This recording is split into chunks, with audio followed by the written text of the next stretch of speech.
Turn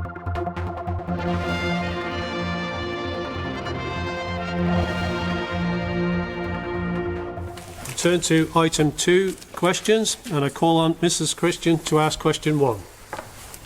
Thank you, Mr President. I would like to ask the Chief Minister whether, and if so, to what extent, he was involved in any discussions and decisions after the 9th of August 2022 in relation to pursuing or withdrawing the High Court appeal in the case of the Department of Health and Social Care versus Dr Rosalind Ranson, which was heard on the 6th of October 2022.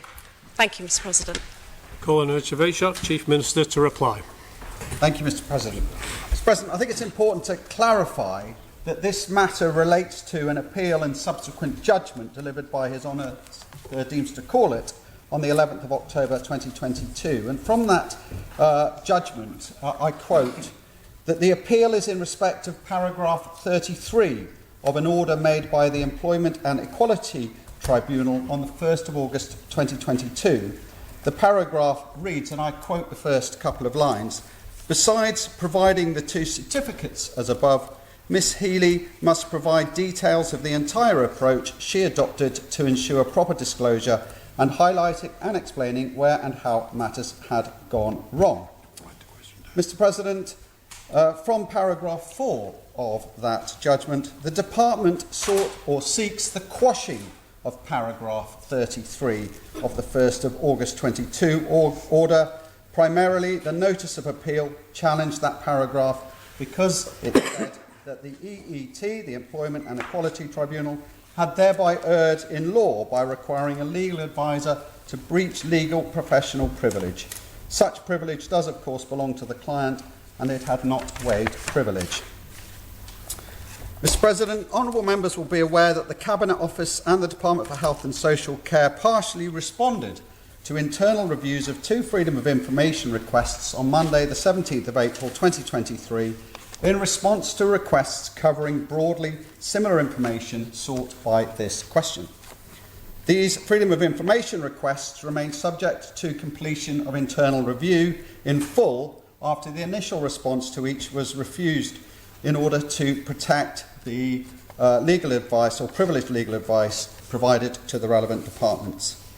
As outlined in my responses, my involvement at the end of September 2022 rose from a paper from the Department of Health and Social Care to the Council of Ministers. My involvement centred on relaying to the Department my view that the appeal should proceed on a point of principle, the principle being around the vital importance of legal professional privilege held by government departments. This principle has significance beyond the Department of Health and Social Care. The timings of the filing requirements of the court meant that there was insufficient time for this cross-government issue to be considered by the Council of Ministers, and so to assist the Department of Health and Social Care, I provided a view prior to the filing deadline. The information released in relation to the FOI requests also makes clear that the Chief Minister does not have any personal power to mandatorily direct any department to pursue a course of action as to the exercise of its functions.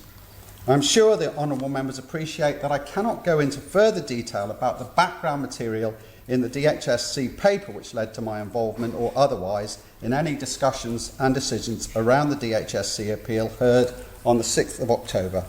To do so could stray into information that is either subject to legal professional privilege and or be sub judice, as the issues around the particular High Court appeal are inextricably linked to the ongoing Employment and Equality Tribunal proceedings referred to in the question. Supplementary, Mrs Christian. Thank you, Mr President. Chief Minister, you have confirmed you do not have the power to give the instruction to the Department of Health and Social Care to file an appeal. Therefore, can you confirm, did you give the instruction to the DHSC officers to instruct Callan Wild to file a skeleton argument and legal authorities? Thank you, Mr President. Chief Minister to reply. No. Supplementary, Mrs Christian. If it was not you, Chief Minister, who gave the instruction to the DHSC officers to instruct Callan Wild to file a skeleton argument, could you confirm who gave this instruction? Thank you, Mr President. Chief Minister to reply. Department of Health and Social Care, Mr. President. I ask the question again.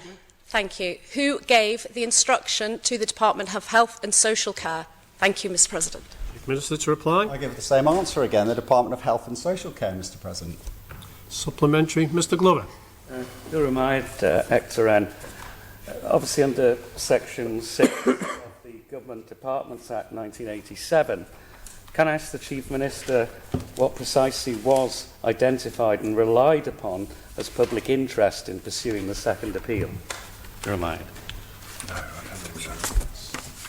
No, I regard that as potential sub judice and will rule that out of order.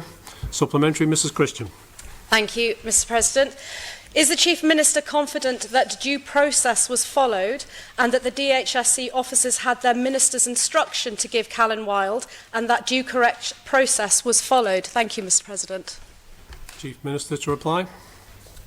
Yes, Mr. President. Just to be absolutely clear in these matters, it's perfectly reasonable for a department to want to seek a view from the Council of Ministers and for the Council of Ministers to be in a position to give advice to a department. It's clearly laid out, Mr. President, in the Government Code. And in this particular instance, advice was sought. That because of the timescales, it was impossible to go to Council, or I did not feel it appropriate to go to Council. I gave a view, and the Department of Health and Social Care subsequently then acted in accordance with the information that they had received and that they were party to. Supplementary, Mr. Callister. Thank you, Mr. President. I thank the Chief Minister for his statement this morning. Can I ask the Chief Minister to put on record and to confirm that as the Health and Social Care Minister at the time, I was not copied into any correspondence. He sent 2 officers in the department on the 28th of September. Chief Minister to reply. As far as I am aware, the information, my view, that I responded to and gave on that freedom of information was sent back to the department. The exact communication, I'm afraid, between the Minister and his members or officers in the department, I am not party to at that particular time, or any other correspondence, either verbal or written, that was and had been received around this case. Supplementary, Mrs. Christian. Thank you, Mr. President. Can the Chief Minister advise who he sought legal advice from in arriving at his opinion to proceed with the appeal? Thank you, Mr. President. Chief Minister to reply. There was plenty of legal advice, as I'm sure will become clear, on all sorts of matters pertaining to this tribunal. But the bottom line is, it's pretty clear to the honourable member that the matter in hand was a judgment was issued, and of course the appeal was conducted after it would clearly appear conflicting legal advice was being given to the department. It's entirely right for the Minister and the department to want to seek a view if they were uncertain of a direction. They got a view, and an appeal was subsequently heard. Supplementary, Mr. Callister. Thank you, Mr. President. I really wasn't wanting to get drawn into this question, but I think given the Chief Minister's statement this morning, clarity does need to be given. I ask the simple question, did the Chief Minister copy me into his correspondence to officers on the afternoon of the 28th of September, yes or no? Chief Minister to reply. No, Mr. President, that the correspondence went back to the Department of Health and Social Care. Supplementary, Mrs. Christian. Thank you, Mr. President. Holders of public office should act and take decisions in an open and transparent manner. Information should not be withheld from the public unless there are clear and lawful reasons for doing so. I do not see any clear and lawful reasons for him to not answer my previous question, as in who did he seek legal advice from arriving at his opinion? Thank you, Mr. President. Minister to reply.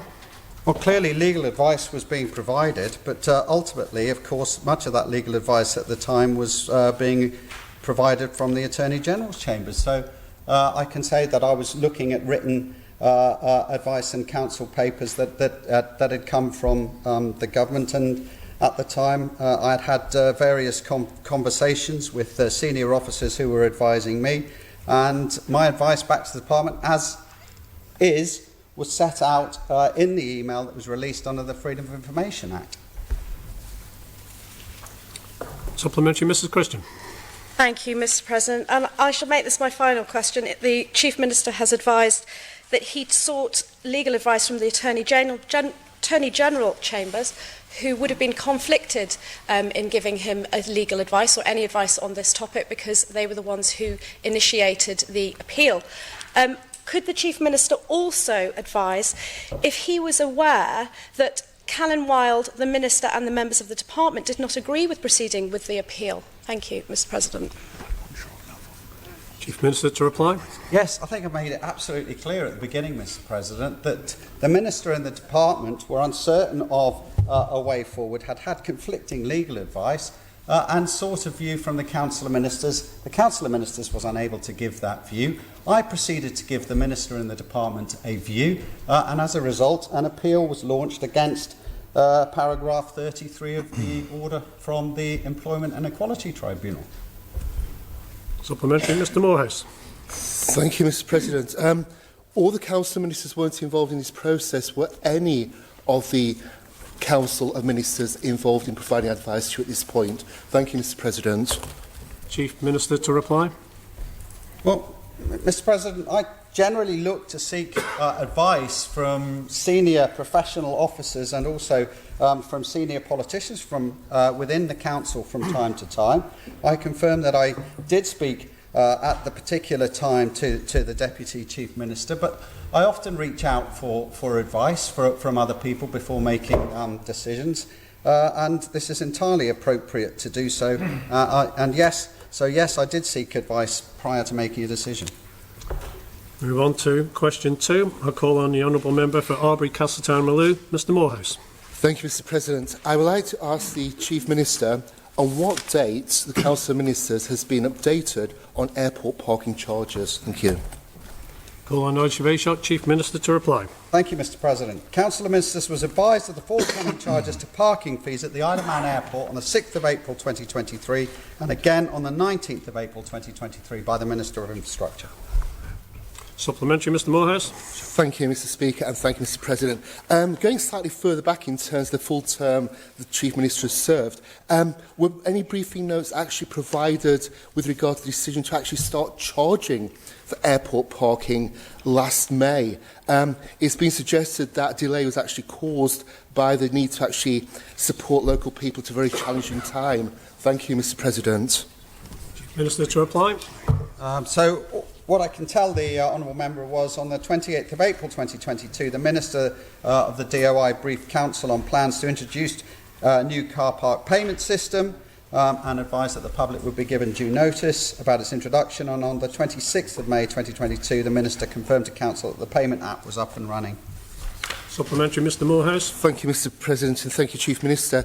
On either the 6th of April or the 9th of April, were discussions within Comyn actually on the impact on local people of these price increases? Thank you, Mr President. Chief Minister to reply.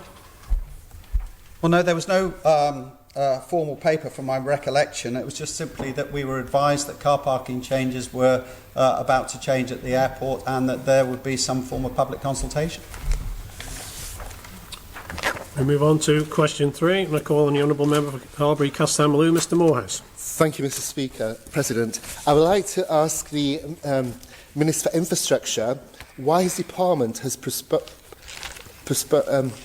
proposed to reduce the time limit for free parking at the airport and to rebrand long-stay parking as seasonal parking, and if he will make a statement. Thank you, Mr President. To reply. Thank you, Mr President. The Department is proposing to reduce the free parking time limit at the airport. This will enable the airport to increase its revenue for reinvestment in the airport's operations and infrastructure. It should perhaps be remembered that there has been both no free parking at the airport and only half an hour's free parking at the airport in the recent past. Rebranding long-stay parking to seasonal parking will support users of the airport who want convenience and flexibility when travelling frequently or for long periods. The introduction of a 3-month parking product has been extremely successful, with over 930 people buying it in the most recent 9 months. The rebranding is part of the airport's development products for those who are regular users and value convenience. There is plenty of parking provision at the airport, which gives the opportunity to vary the products available for the varied users of the facilities. Supplementary, Mr Morehouse. Thank you, Mr President. Could the Minister please provide some clarity in terms of the current availability of free parking at the airport? The press release made reference to an hour's free parking. In that answer, I think he actually questioned that, and I would also question that. But also, in terms of the 15 minutes, how long does it actually take to get from a plane to the car park? Has that actually been assessed? Because there have been questions asked over that. And finally, in terms of pricing imports, there seems to be a level of inequality going on here. Will the sea terminal retain its 1 hour of free parking? Thank you, Mr President. Minister to reply. There's a place for a proper public consultation, and that place it includes parking around the island. So, as I've already announced, we will be undertaking a consultation about basic concepts of parking on an all-island basis. So, for instance, as a principle, do Manx people prefer to pay on the way out of car parks or on the way in? Secondly, are they accepting of the use of ANPR technology to avoid the need for barriers? Thirdly, would the Manx public like to have the ability to pay using the app that they have on their IT system, mobile phone, rather than on one that's prescribed in a particular parking car park? So in other words, the sea terminal arrangements, the airport parking arrangements and other parking places will be considered more generally in a public consultation that will be coming in coming months. Supplementary, Mr Glover. Gurumai, Dr Ran. Will people be paying more to park at the airport from May the 1st? And did the Honourable Questioner take part in the statutory notice? Minister to reply. No, people won't be paying more from the 1st of May. The statutory notice period took place for 14 days as required by law, the 1985 legislation, and it's been decided to come back with a second amended parking order, which will be, again, subject to the statutory notice period, and the public can expect to be asked about that coming into force on June 13th, the Tuesday, June the 13th, the first week after the TT. I don't believe that the Honourable Questioner did actually take part in in issuing an objection formally through to the process. I did. Supplementary, Mr Morehouse. Thank you, Mr President. Yeah, I did raise my concerns, definitely. In terms of that, it's good news, it's been delayed. In terms of the process, will it be a repeat of what we've got now? Also, in terms of the offering, is that expected to remain the same? Because we have concerns being raised at the moment. There's this proposal to have a 3-month, 120 bargain pass, whilst the ordinary people who are going across for a week are going to experience their prices going up from £37 to £54. In terms of going forward, will that also be looked at? Thank you, Mr President. Minister to reply. So there was a misunderstanding, and probably the order should have been clearer, but it was never actually the intention that you couldn't pay the short-term parking rate in what was formerly the long-stay car parking rate. The seasonal rate, as I said, has proved pretty popular, and we've responded to demand in bringing forward for convenience, people's convenience, and in fact, at least some of the people who submitted objections made very positive suggestions, and one of the things that seemed to be welcomed was the idea that you could have a seasonal car parking pass. There were many other positive suggestions received which we welcomed. For instance, half an hour was suggested by many people as being a reasonable compromise, and we're a listening department focused. And also it was suggested that the normal rules of disability would apply. In other words, if you had half an hour free parking for everybody, given the mobility issues of disability, the normal rules in highways legislation that you get double the amount of time should also apply to allow for the fact it takes longer to walk when you've got mobility issues. So a new order will be published in a newspaper circulating widely in the Isle of Man, currently the Courier. That will be for at least 14 days. People will be able to make objections, and then the order will either be made or it won't be made, as happened in this case. Final supplementary, Mr Morehouse. Thank you, Mr. President, and thank you, Minister. There seems to be a few rays of hope here. In terms of going forward, is there still the possibility that the long-stay parking offer is going to vanish completely? Because a lot of people do see that as being a significant advantage in allowing them to have a choice in terms of pricing. Some people want to pay the full £120 to get the 3-month provision. So is that going to be looked at between now and the 13th of June? Thank you, Mr. President. Minister to reply. Yeah, departmental members and officers in various parts of the DOI and beyond have looked at all of the well-constructed over 60 responses and taken some good ideas from the suggestions. Very few people actually focused on the consultation. Lots of people were worked up to actually basically say it's a fundamental right to have free parking at the airport. But the meat of the objections were about positive suggestions, which we welcome. It seems likely that we'll reduce the 3-month parking package. Although it might be that we differentiate the product that's available, further differentiate the products available, and I really appreciate the time taken by over 60 people to respond positively with suggestions and ideas, just as intended in the way that the legislation is written. Move on to question 4. Call on the Honourable Member for Arby Castletown Maloo, Mr Morehouse. Thank you, Mr. President. I would like to ask the Minister for Infrastructure how much has been collected in parking charges from users of the airport in each of the last 6 months, and how much is projected in the next 6 months. Thank you. Ashok Bunchoglas to reply. Thank you, Mr President. From October 2022 to March 2023, just over £287,500 has been collected as income from airport parking charges as follows. In October 2022, £46,858. In November 2022, £48,627.50. In December 2022, £48,493.40. In January 2023, £38,674.80. In February 2023, £49,817.90, and in March 2023, £55,039.60.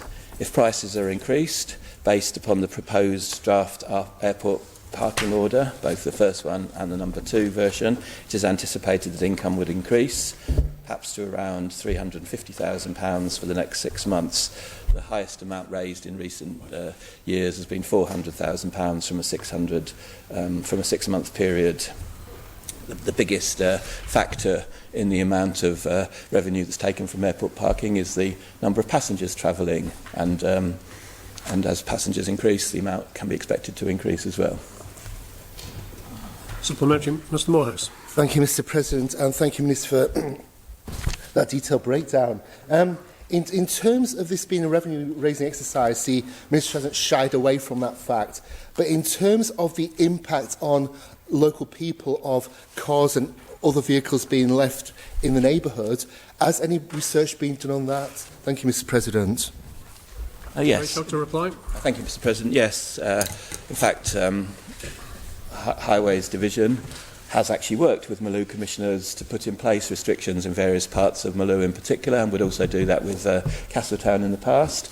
At my most recent meeting with Maloo commissioners, I actually raised the fact that we would like to work with them again during the trial period to review how the local commissioners were impacted and their representation of local people.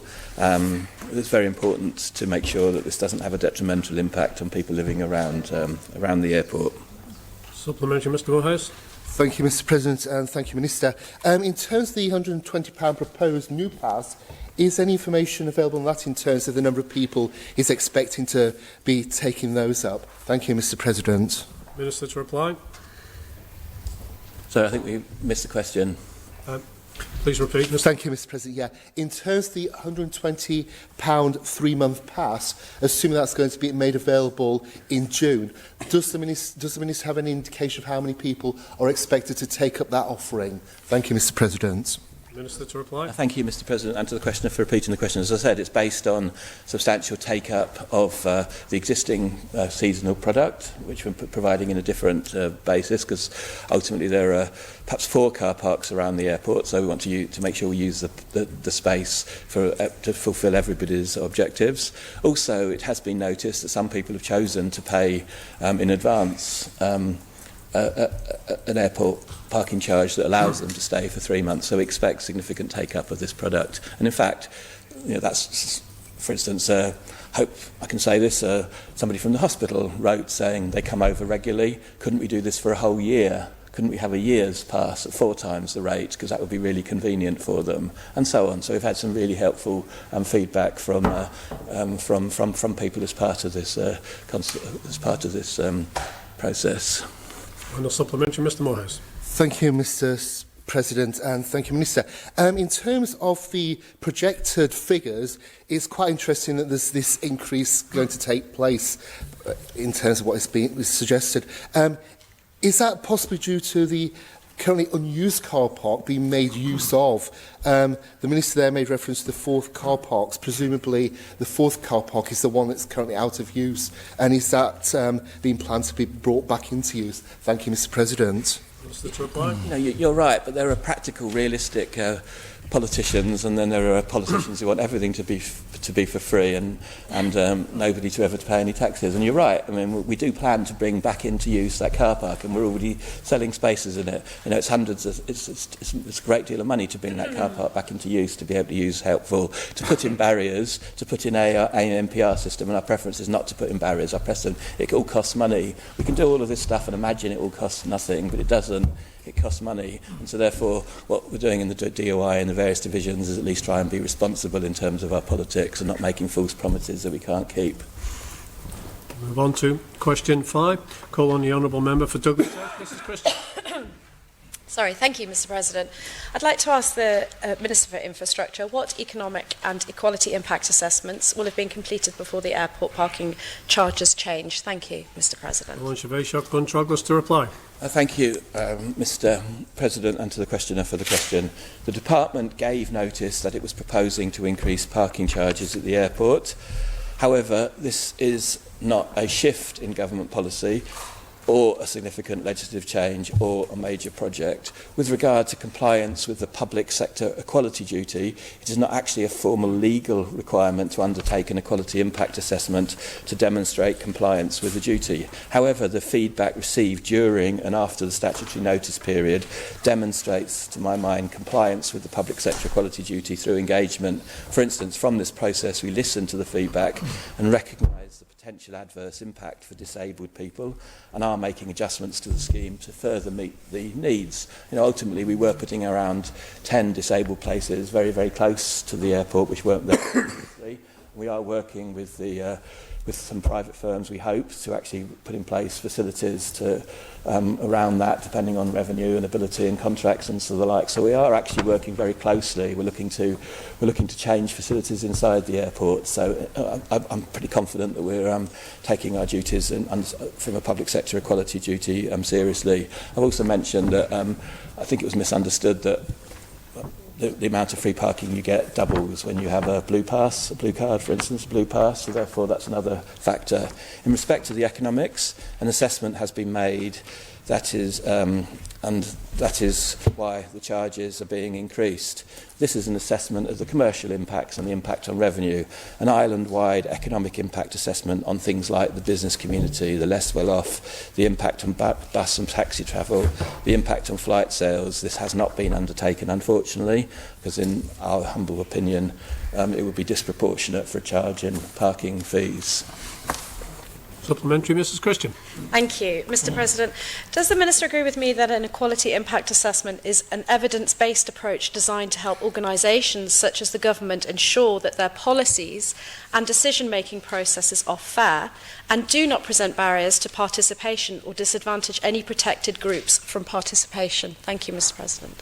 Minister to reply. Thank you. It sounds about right. I won't be held to every word if it's not a slight misquote from a static calendar, definitely, but it sounds about right. And we do need to improve like pretty much every part of the public sector does, the way that we look at the how we deal with the protected characteristics. And that's why I'm particularly pleased to welcome Mrs Kinnish to the department, who'll be working with us very closely with Mr Peters in our access group to actually begin wholesale revisiting, putting in place screening approaches, putting in place impact approaches, and that's something that we're taking very, very seriously in the department.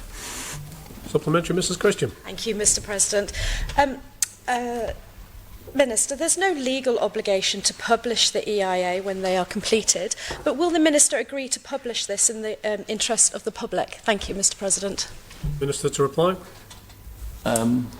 I'm not sure I said we had carried out an equality impact assessment, so I'm not sure there's anything to publish, but what I said was that there isn't actually the obligation in law. There's the obligation to fulfil the requirements in section 143 from memory of the Equality Act, and feel we've done that on this case. It's based on parking changes, but we do plan to revisit systematically through the way that we approach highways, and certainly as part of the consultation on parking, we will include equality aspects. But to me, we're making the situation better if we're moving disabled parking closer to the airport. At the moment it's on one side, it will be right in front. We're making things better if we're working with people to try and help people more easily to get between parking in the airport. We're making things better inside the terminal. We're looking to do where we actually put the facilities.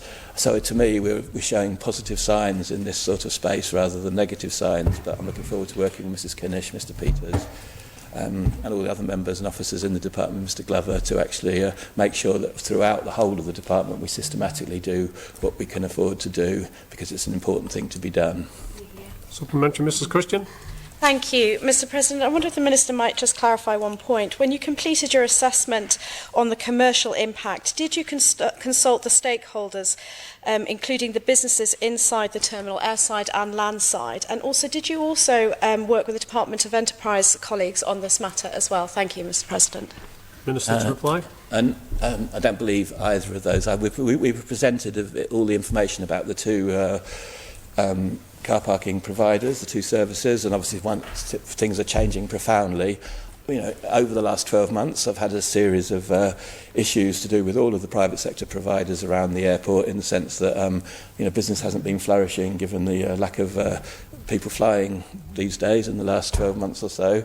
But we haven't formally consulted with competitors, and we haven't formally no, we haven't done all those things. We've done an impact. We've taken a view. We've made assumptions about how it'll impact our revenue. In terms of the Department for Enterprise, work very closely with Visit Isle of Man. I think Visit Isle of Man is very, very supportive of improving our airport, improving our air services.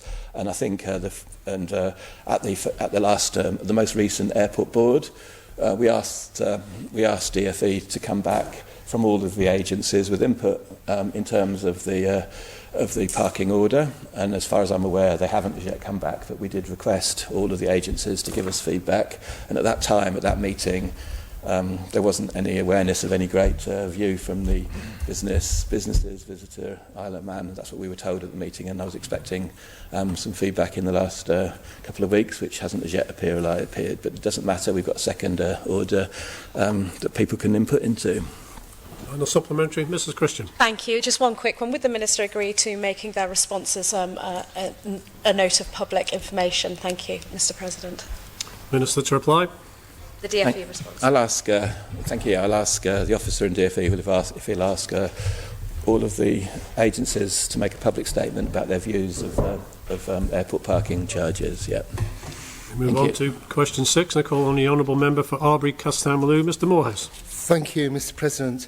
I would like to ask the Minister for Infrastructure what consultation process has been adopted for the proposed Isle of Man Airport Parking Places Amendment Order, whether the process complies with the Council of Ministers' public engagement and consultation principles, and if you will make a statement. Thank you, Mr President.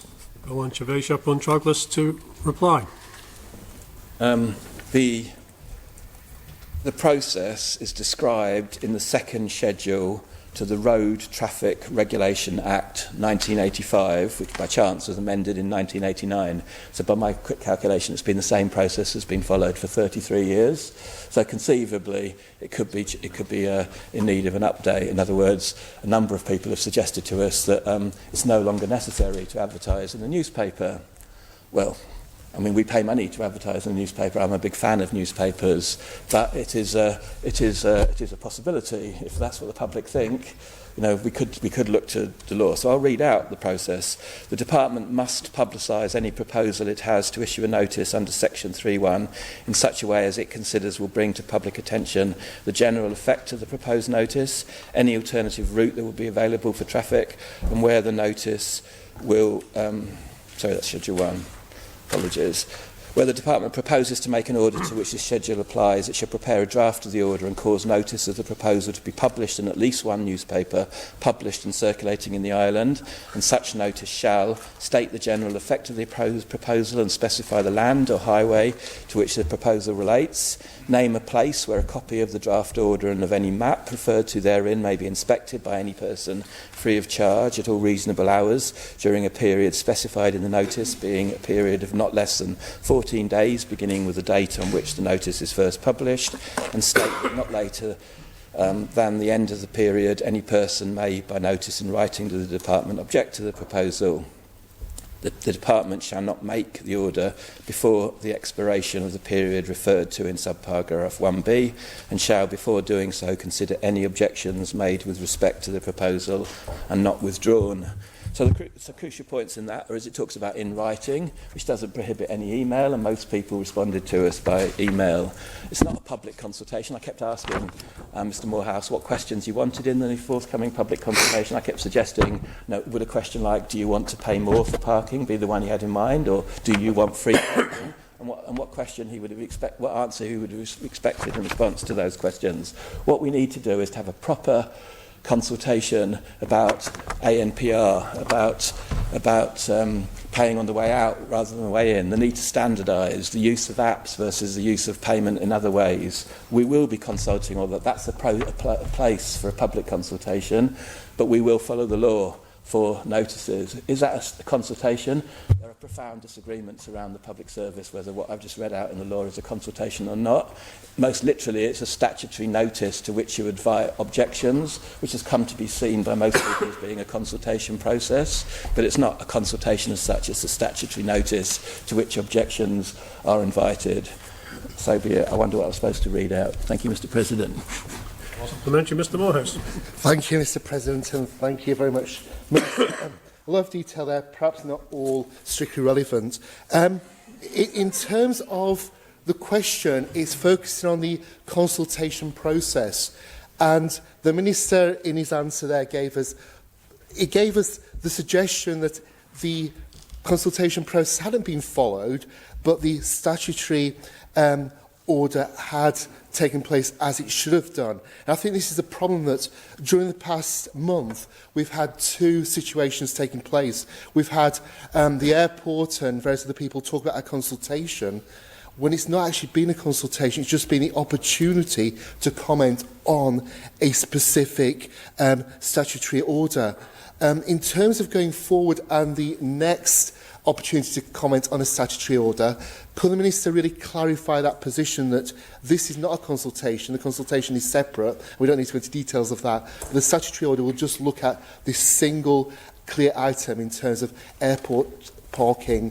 Thank you, Mr President. Minister to reply. That's an excellent suggestion, so I'll have a word with communications and make sure that in the next press release that I approved. I added in the word statutory consultation because I knew it wasn't a consultation. We won't use the commonly used phrase these days, a consultation. When you consult the public, we'll go back to the more 33-year-old procedure of a notice, a statutory notice on which there are objections. So just imagine these orders are used for all sorts of things. You know, we are coming to do work in your street because the gas mains is dangerous. you know, you're not really consulting about whether you're going to do the work. You just want sensible suggestions about when to do the work and so on and how to do the work. It's a statutory notice. Likewise with putting up charges. It does matter what the public think about whether they want to pay on the way in or the way out, whether they want apps, whether they don't. That's what we consult about, and we are going to consult about it. But these are statutory notices made under highways legislation, and for the last 33 years there's been an obligation for us to put a whole bunch of them, not only as we make them in draft, but you know, if I had have made the order, I would have had to do another notice in the Courier. That's what the law says, to say we have made the order, and the order that's been made can actually be seen at the airport, and so on. That's what the law says. So we have two newspaper and notices at the moment about that process. It could be that we need to revisit the legislation in this area, like they did for planning, for instance. But ironically, at the time when, in fact, it was yours truly who was quite involved in that, at the time, you know, there was a kick-off defending the newspapers, that everybody had to see the planning applications in the newspapers, otherwise their democratic rights would have been taken away. It's been quite sweet for me to see all these objections that we're only putting it in the newspapers this time, given the attack I had to suffer 7 or 8 years ago, when the idea was that planning notices wouldn't be as prominent in the newspapers as they'd always been traditionally. I'm a firm supporter in Isle of Man media, firm supporter in newspapers, buy them all the time, read them all of the time, but if the public no longer reads the notices at the back of the newspapers, so be it. Supplementary, Mr Moorhouse. Thank you, Mr President, and thank you, Minister. Just focusing on the next notice that goes into the Courier, would an email address be included as well as a postal address? Because all these orders seem to just have the postal address. I know that's good for many people, but in terms of fast responses, to actually have an email address will be positive. And as we've heard today, the Minister received 60 of these emails. Unfortunately, mine, which wasn't addressed to him, hasn't been seen by him. So would an email link possibly be in the advert? But also, could this be also shown on the Facebook page and the department's websites? Thank you very much, Mr President. Thank you. I think there was an email, Mr President, given, because you could get a copy of the order via email. Most of the people who responded either sent it to the email address at the airport. I got quite a lot of them because of the, me replying personally to them. But it's a perfectly reasonable request to have an email if it wasn't already in the notice. In the notice, but my feeling was it was already there. It's just you had to understand that you could send in your response to the where you could learn more about the order and the like.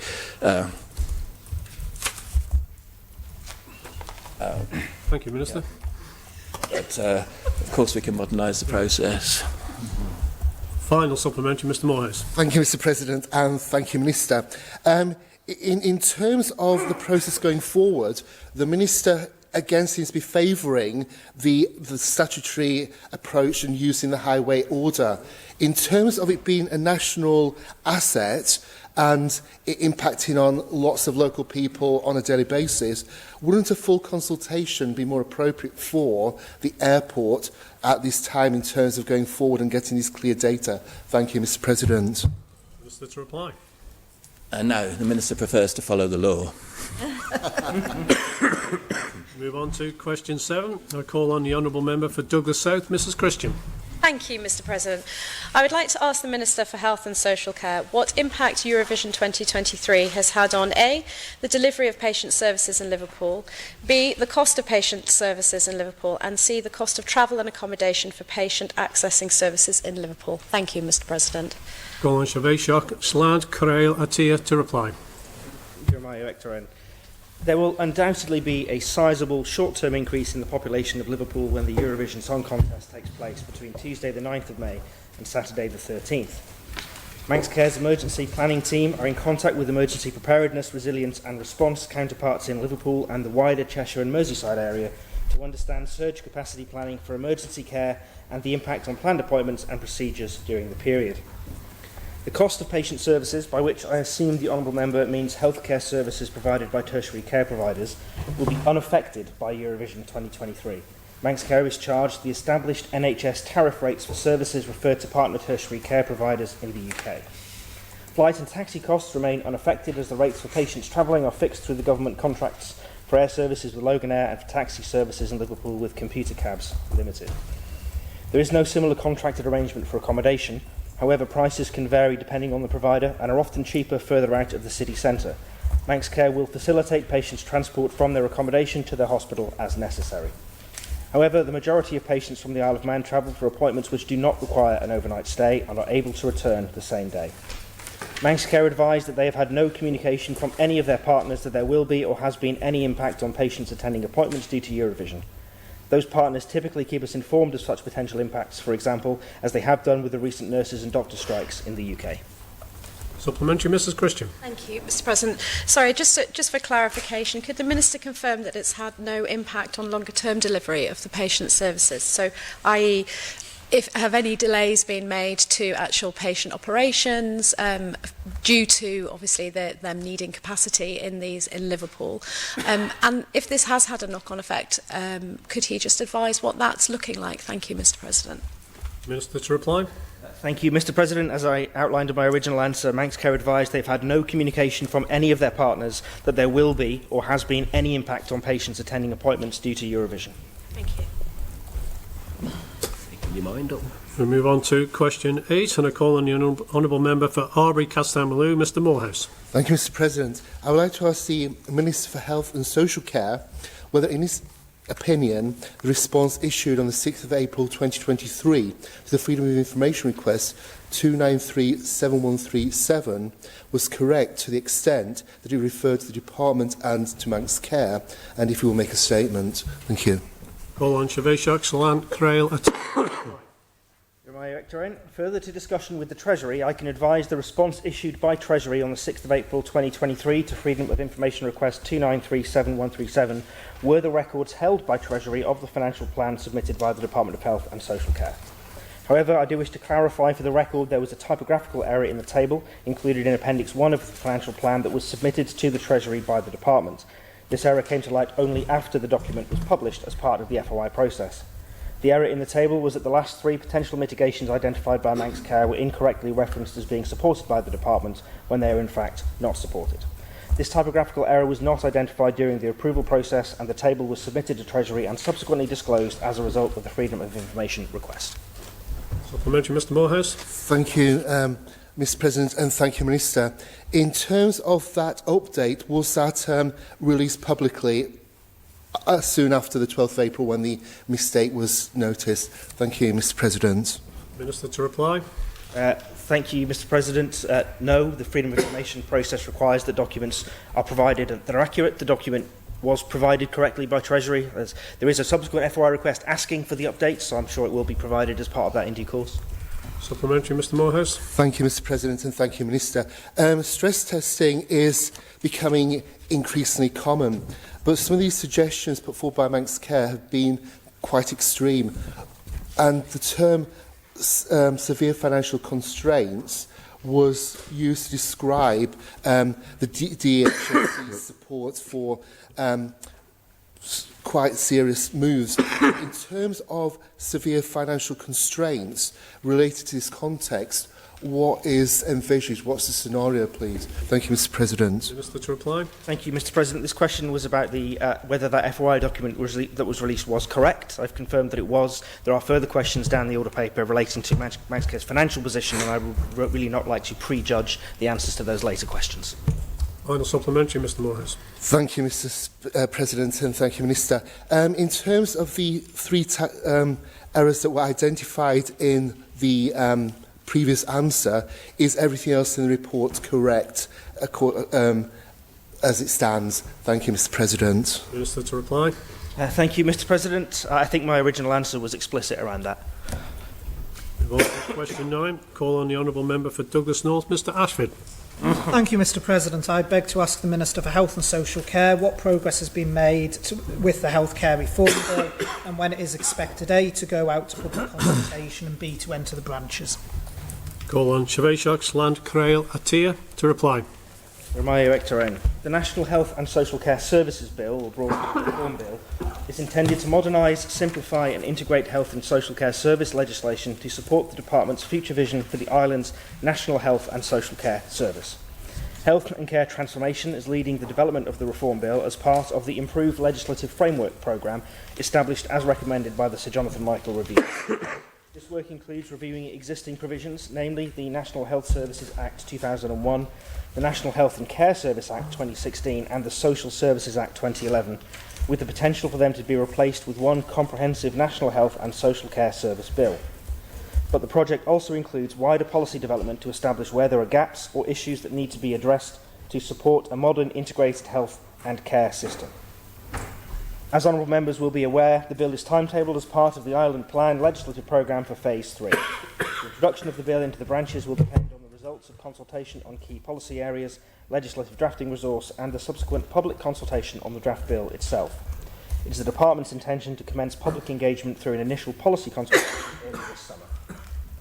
Supplementary, Mr Ashford. Thank you very much, Mr President, and can I thank the Minister for his engagement on this question. I know the Minister, like me, believes, and he said it there in his answer, in having a simplified and modern system when it comes to healthcare legislation.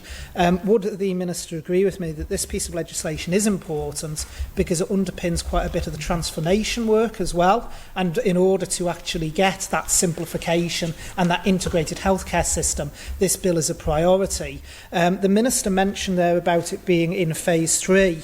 If timings run to plan, that means that it should be coming forward the back end of 2024, start of 2025. Can the Minister advise if we go out to public consultation in the summer, that is the sort of timescale that will be being aimed for? Minister to reply. Thank you, Mr President. I'd like to say yes, that is sort of where we're aiming. Ultimately, it will depend on drafting resource, on the availability, on how complex those policy conversations and discussions are. In some ways, just how far we are able to go, how radical maybe we decide to be in some areas. And so, yes, I think whilst the Department is targeting that kind of timescale, it may be sooner, it may be later, depending on resource requirements. Supplementary, Mr Ashford. Thank you, Mr President. One of the things that the Minister said in his opening answer that underpins, of course, this bill is it is a bit wider than just replacing many of the acts that actually don't seem to interact with one another. We all know about the various interesting issues with the National Care Service Act of 2016, and I lived through many of those. Can I ask the Minister, in terms of the policy development, which is a very important part of this bill, what conversations have already taken place with Manx Care and what is being sought internally around that policy development angle before going out to public consultation? Minister to reply.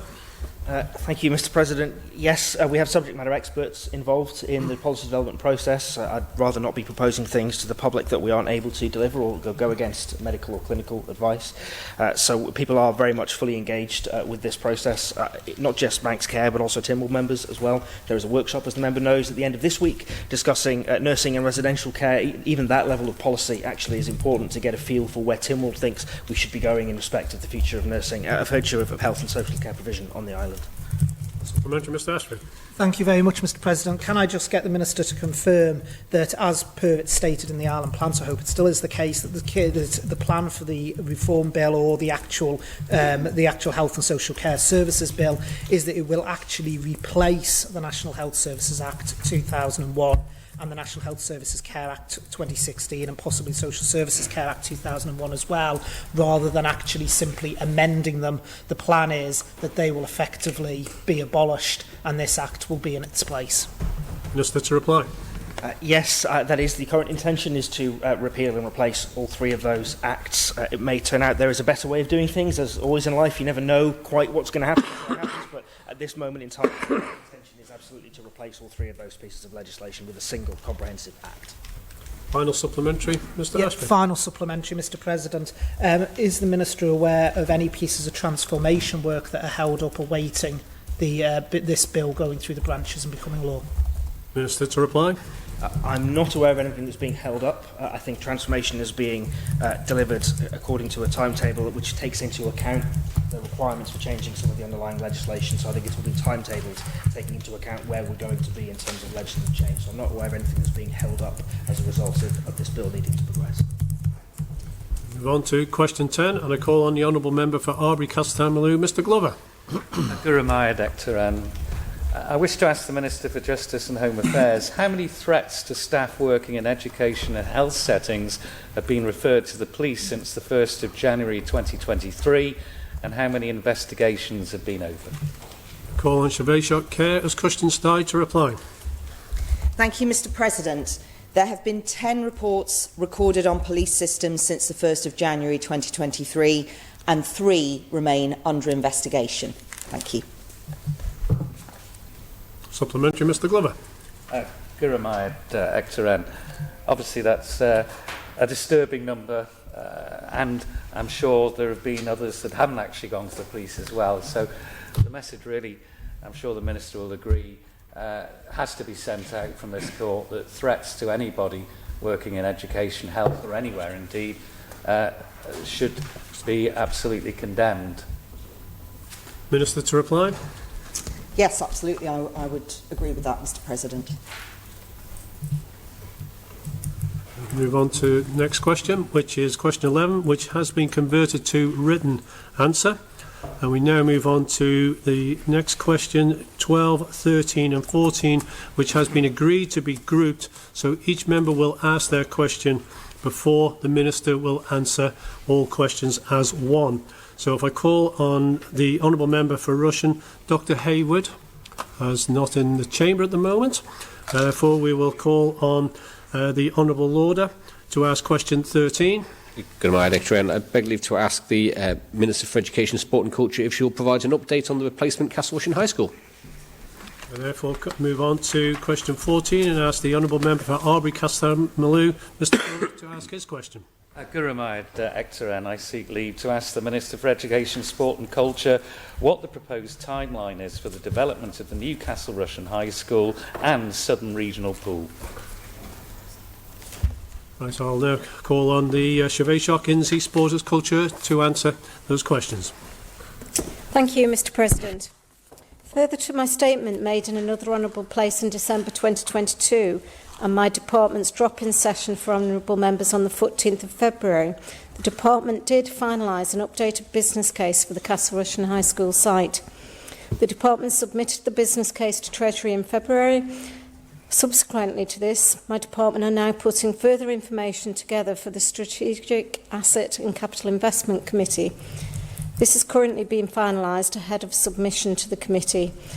Following the new capital bid process, that was explained to members at the briefing on the 14th of February 2023.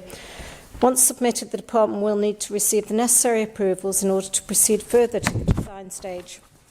The department will not be in a position to share further details of the timescales and milestones until we have these approvals in place. Thank you, Mr President. Supplementary, Mr Morehouse. Thank you, Mr President, and thank you, Minister. The last line of the answer knocked me out there slightly. In terms of going forward, is there any indication at all in terms of how long it's going to take? I recognise we've got a process going on, and the last line did say that a date wasn't foreseeable, but time is limited in terms of the existing building, in terms of the challenges. Is there any real hope that the Minister has? Thank you, Mr President. Minister to reply.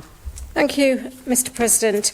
Obviously, honourable members, we are acting accordingly under the new process for capital bids. So that is a process that all honourable members, I believe, have had a briefing on. So we are following that process. But I do accept that this has been going on for considerable time, although I can't comment on why progress was slower prior to my arrival. However, I do agree that progress to ensure a new school is built should be priority. That is why I initiated a strategic review of the entire site to ensure that whatever is proposed meets the future educational needs of our students. Thank you, Mr President. Supplementary, Laura. Thank you, Ectoren. I'm a little concerned the Minister's trying to evade giving any form of any dates or any timescales. Will she at least be able to advise what information the department needs to gather now that it hasn't had before, and what date it anticipates submitting that information to the Treasury? I appreciate that she can't answer for Treasury processes, but what timescale is she working to get the information to start the ball rolling within Treasury? Minister to reply.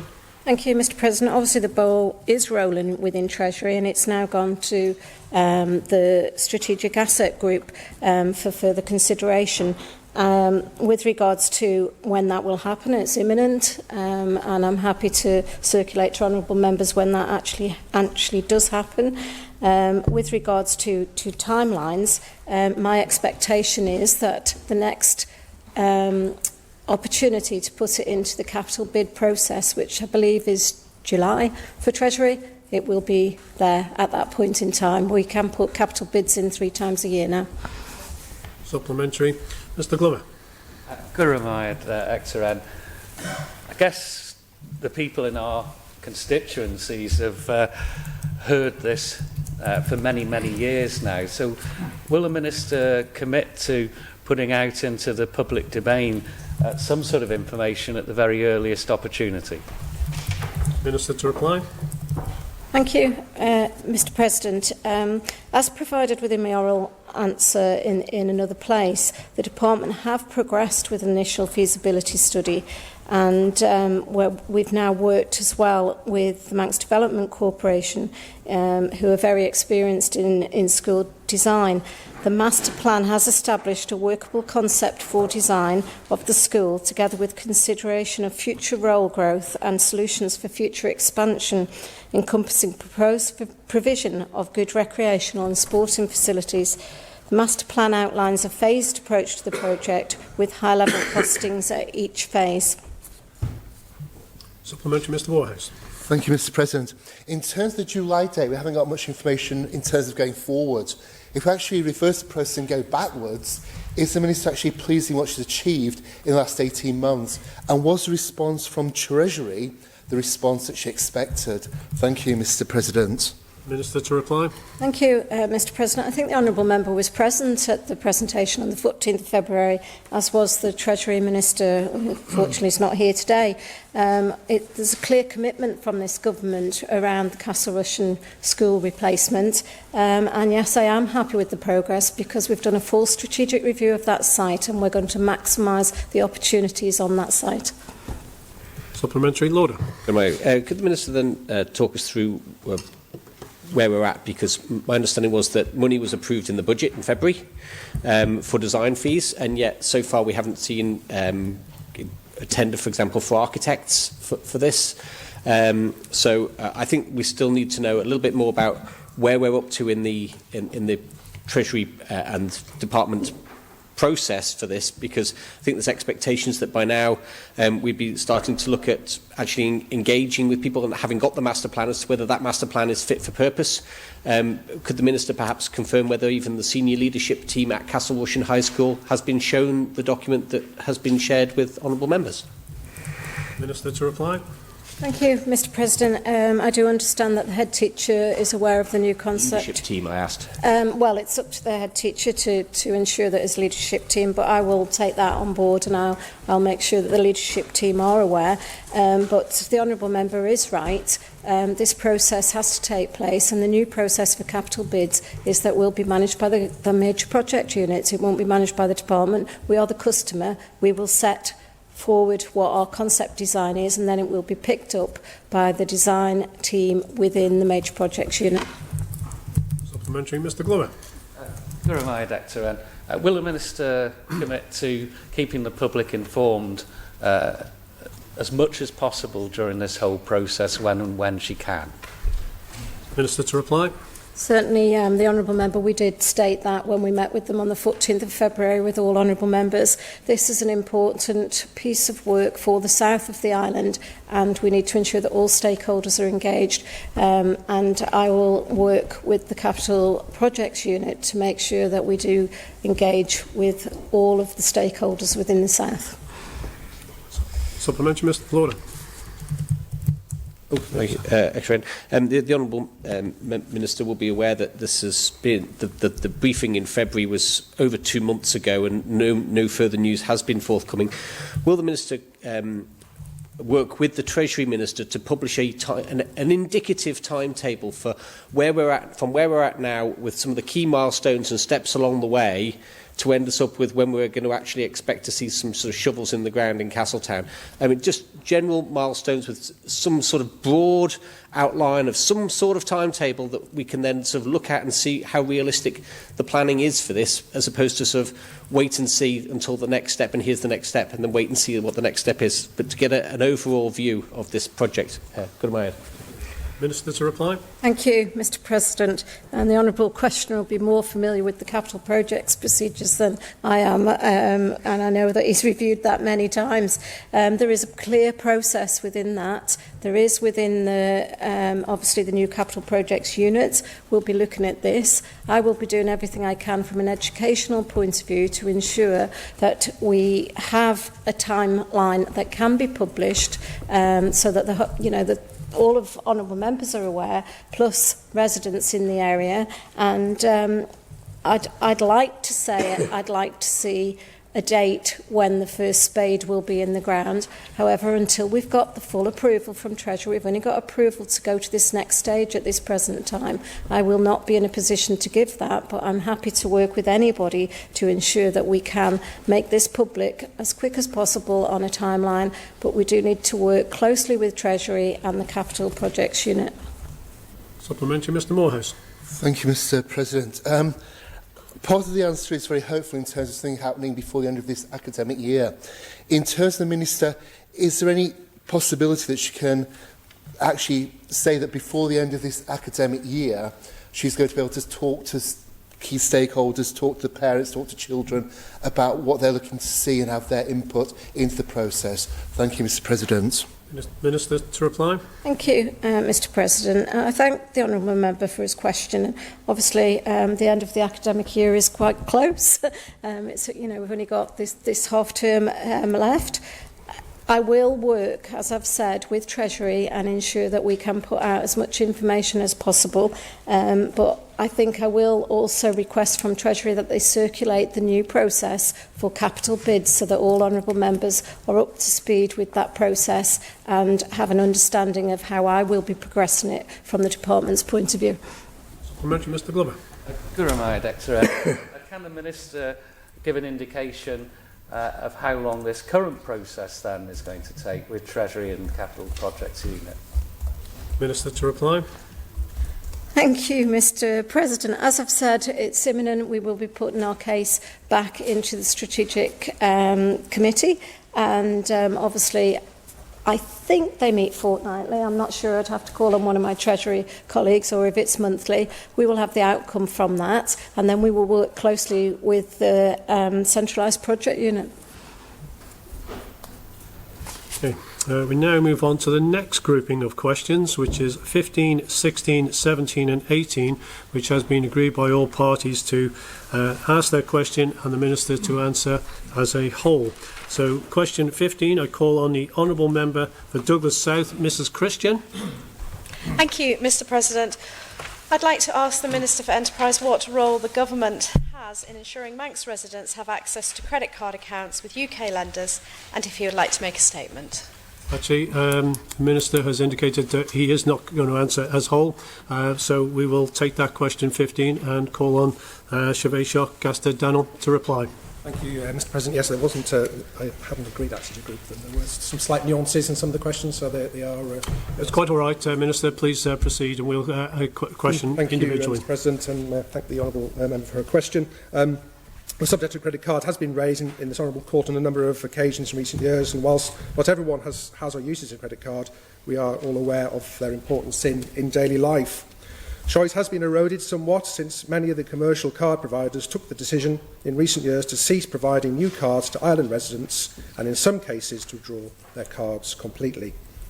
The Honourable Member asked what role government has in ensuring Manx residents have access to cards with UK lenders. Unfortunately, the reality is that our government has a very limited role to play, as these lenders are UK businesses and their core market is in the UK. It would be very difficult, if not impossible, for the Isle of Man government to compel a UK company to offer a service to our non-UK jurisdiction. However, government can ensure that the ability for these providers to do business with island residents is as seamless as possible, and if there are practical reasons other than commercial factors that are part of these decisions, attempt to alleviate any concerns. The Department has been in contact with all major UK providers, but more recently has also been working collaboratively with both Jersey and Guernsey, who have similar issues, to navigate through what is a complex situation. The Department has also held discussions with UK Treasury officials and representatives of UK Finance, which is the UK finance sector trade body, to make them aware of our concerns and ask for any assistance possible in securing additional services. My department, in taking the lead, has continued to engage with the card providers to seek a solution to the issue. However, we do recognise there is unlikely to be a quick solution. Whilst we do recognise the ongoing provision of card services for existing customers for a number of the providers and the provision of card services for new customers by the likes of HSBC, the department is committed to try and broaden the scope of availability and choice. This requires ongoing broader dialogue, working together with Jersey and Guernsey and the UK Government to stress the main providers the importance of having these services available to the Crown dependencies and, where appropriate, assisting with any further provision. Thank you. Supplementary, Mrs Christian. Thank you, Mr President. Do you think the Minister, I'd like to ask him if he could clarify exactly what the reason is why they're cancelling the accounts, and can the Minister dispel any Brexit reasons that are in the public domain that people believe that it's due to that? Thank you, Mr President. Minister to reply. Thank you, Mr President. If we deal with Brexit, Brexit itself does not provide a specific challenge to UK businesses seeking to operate in the Isle of Man. For a UK-based company, there are costs associated with providing services in other jurisdictions, such as the island. The banking groups involved are UK licensed operators who have made a commercial decision to solely service UK accounts and therefore withdraw facilities from Isle of Man customers. Following discussions with the parties involved, I do understand that Brexit has generally led to a review of services provided to non-residents of the UK, and it is this review that has triggered a change, not necessarily Brexit itself. This review is what led Barclaycard to issue their recent notifications. And I think there's a number of areas where there's a misconception or a concern that we wanting to get the message out to these providers. There is not an issue. Credit reference agencies, for example, access online to the single electoral register. Again, there's maybe a misconception, but we don't believe this should be an issue for the island. You know, the electoral register has been available for a number of years and is provided to 5 main credit reference agencies. And the ones the banks and credit cards issues use, like Crediva, Equifax, Experian, TransUnion and Aristotle. And this all-island register is provided to these agencies on the 1st of April each year. And another reason that is often cited is debt collection as another reason, and the differences in systems. But again, ultimately, we don't believe these are major issues. I think purely it comes down, it is a commercial decision not to service what is a very, very small market. Thank you. Supplementary, Mr Callister. Thank you, Mr President. I thank the Minister for his response this morning. He's highlighted there some commercial decisions, voters register, credit agency as potential as some of the core problems to this problem that we're all facing. Can I ask the Minister what his department is doing to actually reverse this trend, which is having such a negative impact on businesses and some local spend? And can I also ask the Minister if he'll acknowledge that credit cards, aside as offering a level of credit, also gives consumers better protection when purchasing such things as airline tickets, and what we're actually doing to access, if we're going to lose this type of service in the future, what protection are we going to give to consumers who are buying airline tickets, flights, CCAT tickets, or any other purchases in the future? Minister to reply. Thank you, Mr President. I think, as I said earlier, I think the important key thing here, this is a commercial decision, and that is the challenge, I'm afraid. And also remind honourable members that we do have access to credit cards on the island, and I mentioned earlier HSBC. They will provide credit cards to new clients as well as service existing clients. And of course, there's a range of credit cards providers still on the island, still providing support to their customers.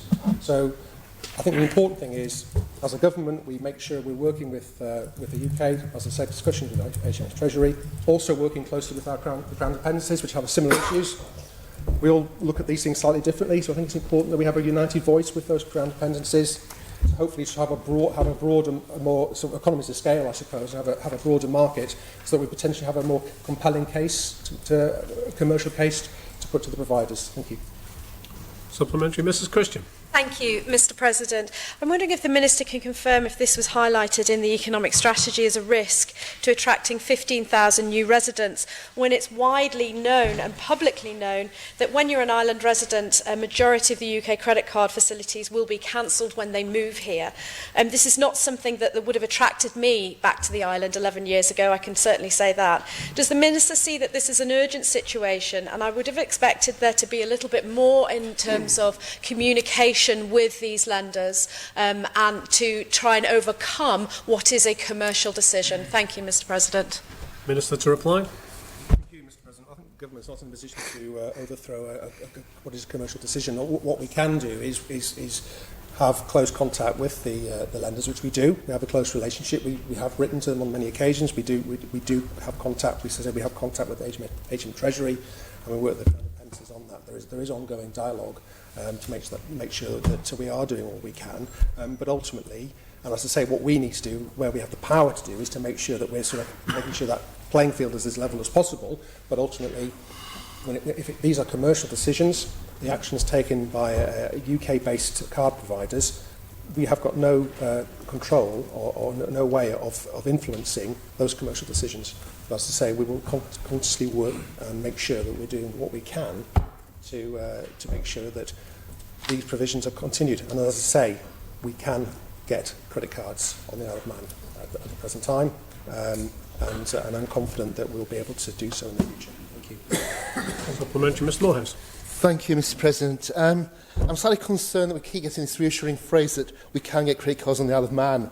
I asked a question last November about access to credit cards, and we know that we've got one local provider that's making credit cards available, but only around 80% of those people are actually getting the credit cards when they apply for them, and many of those people are getting credit cards with a much lower limit than they're expecting. In terms of the 20% people who aren't getting the cards, what does he say to them? Because they quite clearly aren't accessing credit cards on the Isle of Man. Thank you, Mr President. Minister to reply. Thank you, Mr President. Ultimately, like I say, new customers are in the position to get credit cards on the island. I can't comment on the reasons why a card provider will not provide cards to individuals. Those individuals need to be able to qualify for that card, and of course there are qualifications in place for them to do that. Final supplementary, Mr Carlster. Thank you, Mr President. I thank the Minister again for his responses. If this is affecting our colleagues and friends in Jersey and Guernsey as well as the people of the Isle of Man, can I ask the Minister maybe to pick this up with the British Irish Council at their next meeting in order to elevate this as a sort of a group discussion in order to find a solution for all three islands? Thank you. Minister to reply. Thank you, Mr President. I think Norman makes a very good point, and actually we had a recent British Islands Council meeting on the islands, and it was brought up and discussed, but he's absolutely right. It's really important that we use these very important channels to make sure that we do have these ongoing discussions. Thank you. Move on to question 16. Call on the Honourable Member for Arbury-Castlemaine, Mr Morehouse. Thank you, Mr President. I would like to ask the Minister for Enterprise if he will make a statement on the availability of credit cards for small business owners and other island residents. Thank you. Minister to reply. Thank you, Mr President. I hope I've been able to cover much of this topic through the previous question. However, I am pleased to add that if the individuals wish to obtain one, as I say, there is the option of HSBC, who are committed to new cards for both new and existing customers, both business and residents. And as I accept, while options are limited, we are working with our colleagues in Jersey and Guernsey and the UK to try and make sure that we continue to have the access to credit cards on the island. Thank you. Supplementary, Mr Morehouse. Thank you, Mr President, and thank you, Minister. One of the concerns that's been raised is the availability of the electoral roll. In a previous answer, the Minister made reference to it being made available on the 1st of April. In terms of it being made available, what does that actually mean? We refer to 6 companies actually being able to access it. Do they actually take this data and use it? Is there any actual record that they receive it and make use of it? Because in the modern world, you can send things out and it may not be received by the relevant people. So just in terms of that availability, are we certain that it's getting to the correct people? Thank you, Mr President. Minister to reply. Thank you, Mr President. Yes, an all-island register is provided to these agencies on the 1st of April each year, with updates provided when changes are made during the year. We know that these are used as there have been inquiries to the register of individuals being refused credit based on the fact they are not on the register. So confident that it is being used properly. Thank you. Supplementary, Mr Ashby. Thank you very much, Mr President. In his answers so far, the Minister has very much relied on quoting HSBC issuing new credit cards. Since questions were last asked, I think it was in this Honourable Court back in November, we know that at least 3 other card providers have withdrawn from the island. So can I ask the Minister, in terms of cards available to island residents other than HSBC, how many providers is DFE aware of where new cards are being issued? Minister to reply. Thank you, Mr President. I think the honourable member makes a very good point, and as I say, and that is why we are concerned of the general situation. As I say, HSBC are structured in a very different way to the other banks on the island. They see the island as part of the UK as far as their offering, and therefore we're very confident that they will be maintained in the market, and we're very grateful to HSBC for doing that. I can also say that we're also constantly in discussion with other providers or the potential providers, including some on-island potential providers as well. And we're waiting for feedback on that. But ultimately, we do know the challenge, of course, is the scale of the market and the size of the offering potentially for a new card provider. But I can assure the honourable member that we are looking and having these conversations across the board. And as I said earlier, I think what's quite clear is that the barriers aren't really on our side as an island as such. These are commercial decisions, and I think going back to talking about working with the Crown dependencies, and again, we're all slightly nuanced. We all do things in slightly different ways, but if we can actually find ways of working together much more coherently, perhaps we can then provide more economies of scale, which would attract those businesses who at the moment are making a commercial decision to change their minds. And perhaps it's also worth noting, of course, we're in a very uncertain economic times at the moment, and as things improve, again, perhaps their attitude will also change for credit provision. Thank you. Supplementary, Mr Morehouse. Thank you, Mr President. I was slightly concerned by one of the latter remarks made by the Minister in terms of the barriers aren't on our side. In terms of ring-fencing and operating outside the UK system, we're now seen as unattractive and too risky by many financial institutions. In terms of their perception of us, we are on the other side, and there is a barrier. In terms of opening up opportunities, can we actually recognise that is a barrier and potentially find ways to reassure those companies that operating here can be done in a relatively low-risk way? Thank you, Mr President. Minister to reply.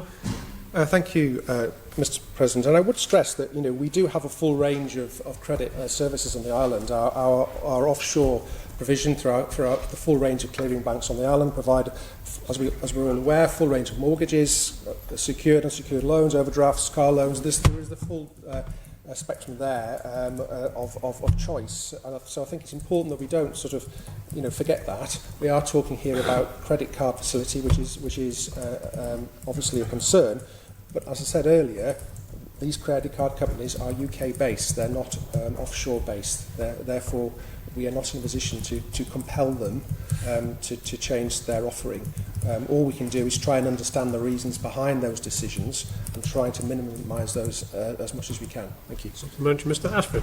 Thank you very much, Mr President. When we talk about access to credit cards, we of course always tend to focus on individuals. Part of the question here by the Honourable Member for Aubrey Castan Malou relates to business owners. Can I ask the Minister what consultation has DFE had with businesses around their inability or lack of access to credit cards and any impact that may have on the business community on the island?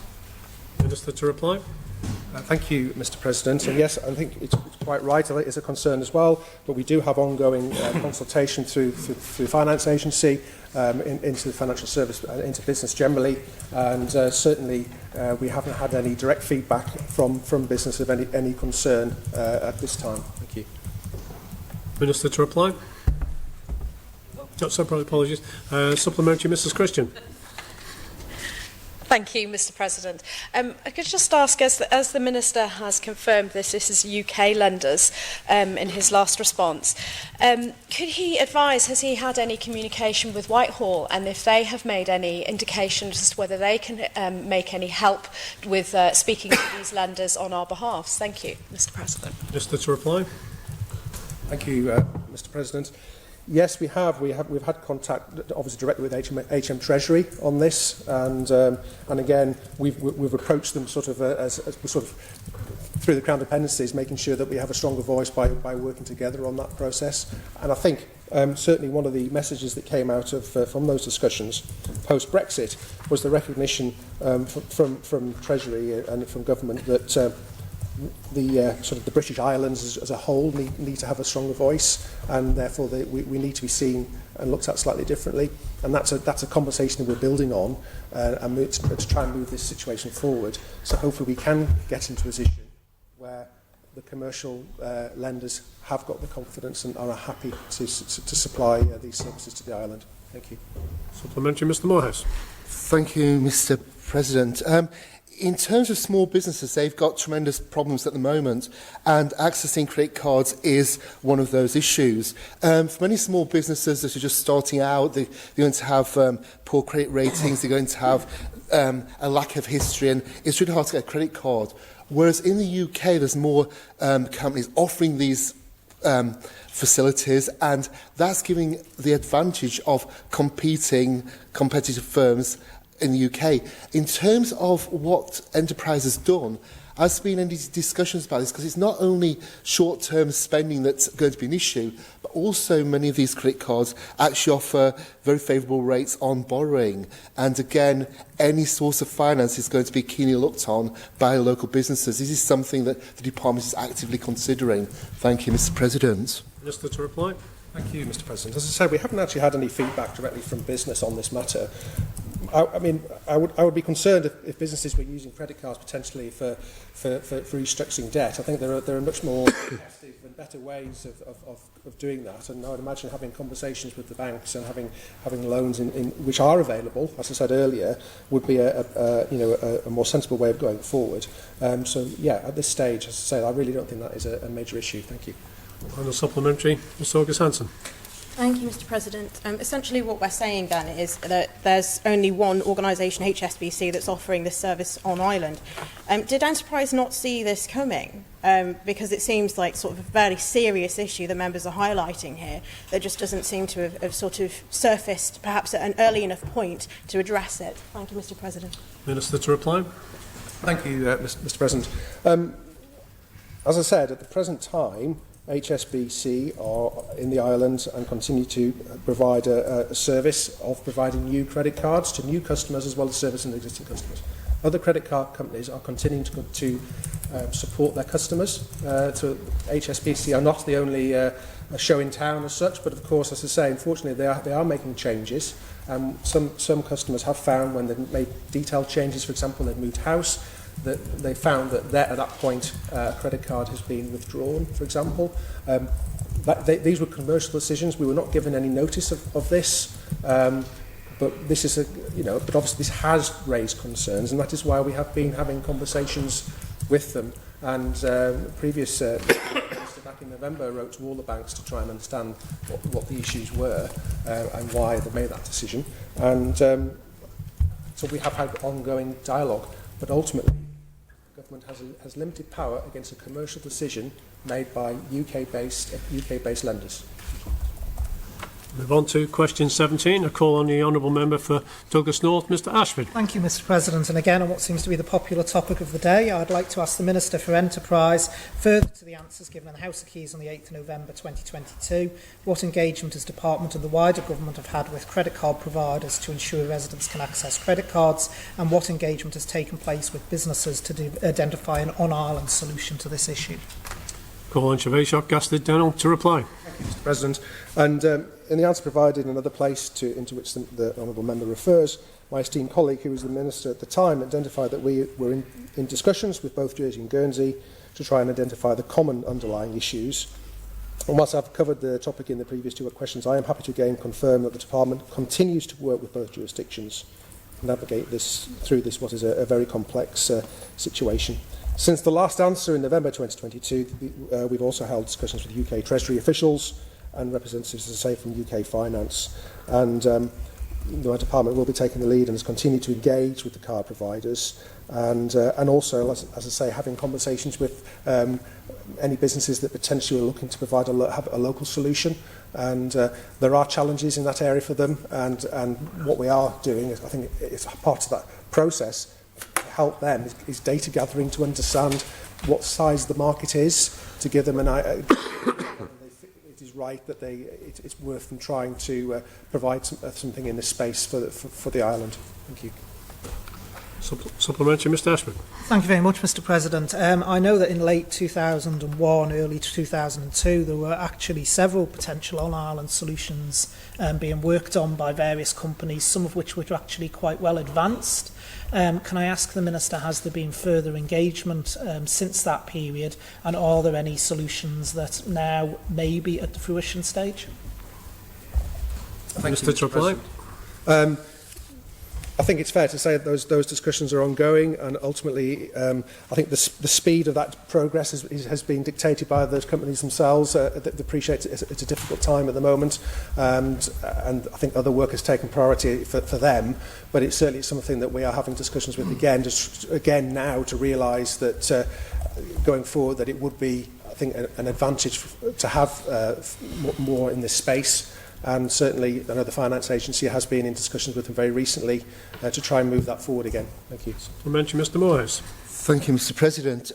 For some credit card providers, a lack of a Consumer Credit Act means that collecting debt from some users is costly and complicated.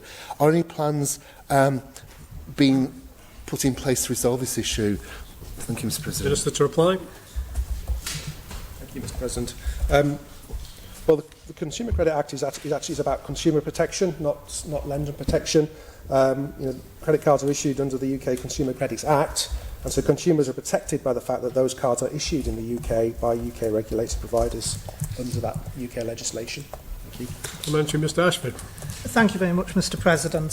Throughout his various answers today, the Minister has mentioned about it being commercial decisions, and he's quite correct. It is obviously a commercial decision. But ultimately, these commercial decisions aren't just made on a whim. Companies don't just wake up one morning and say, I know I've had a brilliant idea last night, let's go ahead and do this. So what physically has the department done to actually understand the reasons behind these commercial decisions? Because this is a problem that long predated Brexit. It's been going on 5, 6, 7 years now, and they're still going on now. So there must be something underlying that is driving that. Over the years, we've had various things about debt recovery, the potential of the ring fencing that came in 2008. What has the department physically done to go out and survey all of these commercial enterprises and actually say what is the underlying problem here? Because there must be a common denominator just by the sheer amount of providers we've seen making these decisions. Minister to reply. Thank you, Mr President. Well, as I said earlier, I think that ultimately, when a UK entity makes a commercial decision, the Isle of Man government has very little control over that. We can have the discussions with them, which we have done, to understand what those issues are. Some of the issues that have been raised have been, for example, around the electoral roll, have been around debt collection and challenges. But we've made the point to them that really that those are available, and therefore that really shouldn't be an issue. Which is very frustrating. So again, ultimately, it's a commercial decision for them. I think a lot of it is down to the scale of the market. If they have any perception that they feel that there's anything in the way or anything that they have to do extra to provide service to the Isle of Man, and they've talked, for example, about requiring to do certain other manual processes, for example, that are outside their standardised systems that they use in the UK, they use that as a very quick excuse, therefore not to move forward and provide services.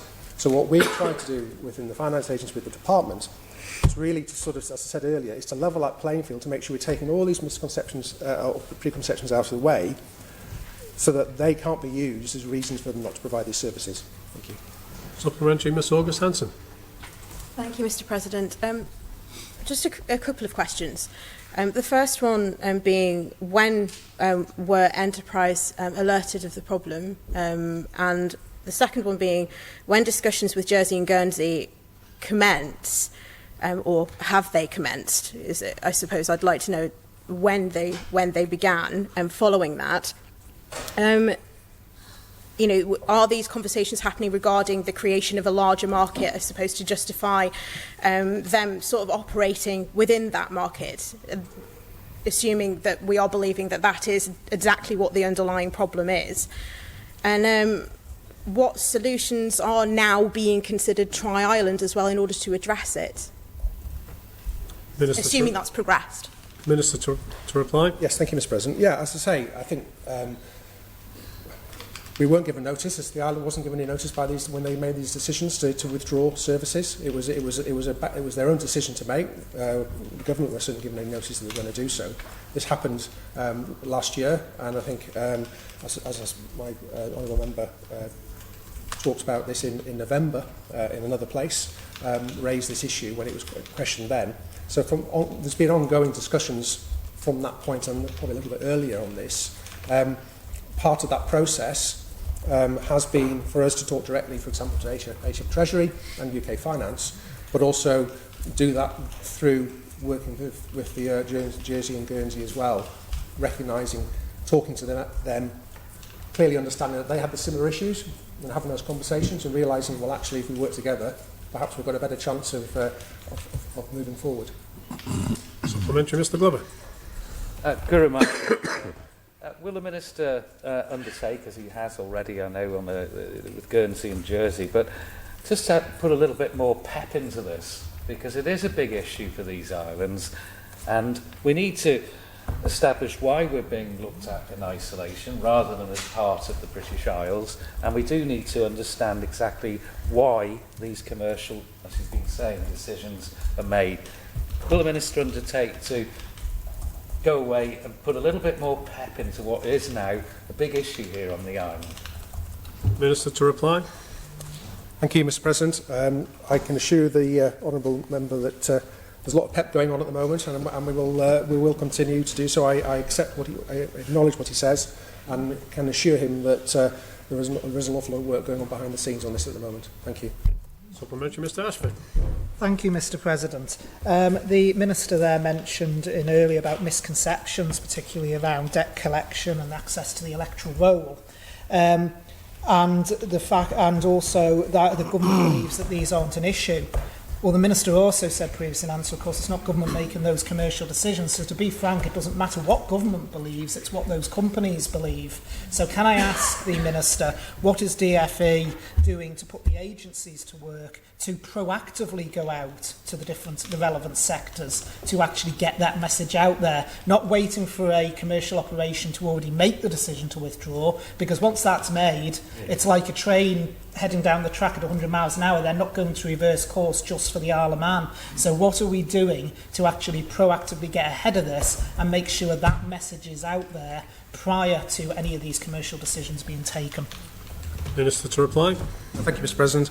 Yes, like I said earlier, unfortunately they didn't give any notice on that they don't have to do that, but ultimately we are aware of the situation, and I can assure the honourable member that my department is working very hard on this, and the agencies are working very hard on this, because we are obviously fully aware that it is a real concern that we have such a narrow base of credit card providers on the island, and it's something we're very concerned about, and I'm wanting to improve. Thank you. Supplementary, Mr. Moorhouse. Thank you, Mr. President. The focus really of the question is to ensure residents can access credit cards. We're now down to one provider. In terms of that worst case scenario, is a fallback position in place? Because we've seen from recent happenings that a provider can pull out within hours, and there's not a lot we can do if that happens. Is there anything in place to ensure that we can ensure that residents will be able to continue to access credit cards by using possible things like the post office? Have these alternatives been considered? Thank you, Mr. President. Minister, to reply. Thank you, Mr. President. And ultimately, as I say, it is a case of constant communication with the providers, with banks, to understand what their concerns are, and making sure that we're doing all we can from the government side to make it as compelling as possible for them to continue providing services. Ultimately, there is a limit to that. Ultimately, these are commercial decisions.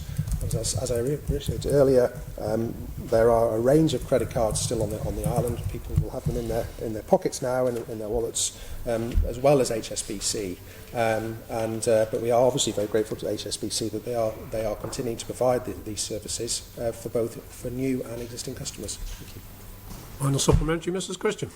Thank you, Mr. President. I'd like to ask the Minister if he is aware that reform of the Consumer Credit Act 1974 has undergone consultation in the UK and completed on the 17th of March.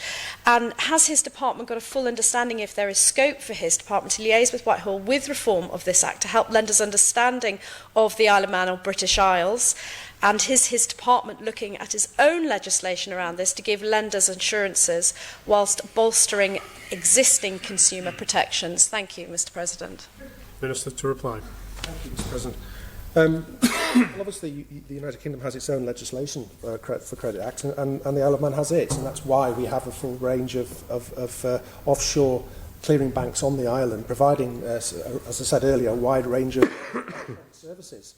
And the protection exists. If we feel that needs to be improved or bolstered, and if through a consultation we say the UK government we can do that, then I'm happy to take that away and look at that. Thank you. We move on to question 18. I call on the Honourable Member for Arbury Castlemaine, Mr. Glover. Gurumai Dexteran, feel like I'm at the fag end of this issue. What talks, I'll ask the Minister for Enterprise, what talks have taken place with Barclaycard over their wrongly issued email to Island customers informing them their accounts would be closing unless they provided a UK address, and if you'll make a statement? Go on, Shaveshak Gastid-Denel to reply. Thank you, Mr. President. Clearly, the mistake by Barclaycard meant that there was no prior warning of this email going out to residents on the island.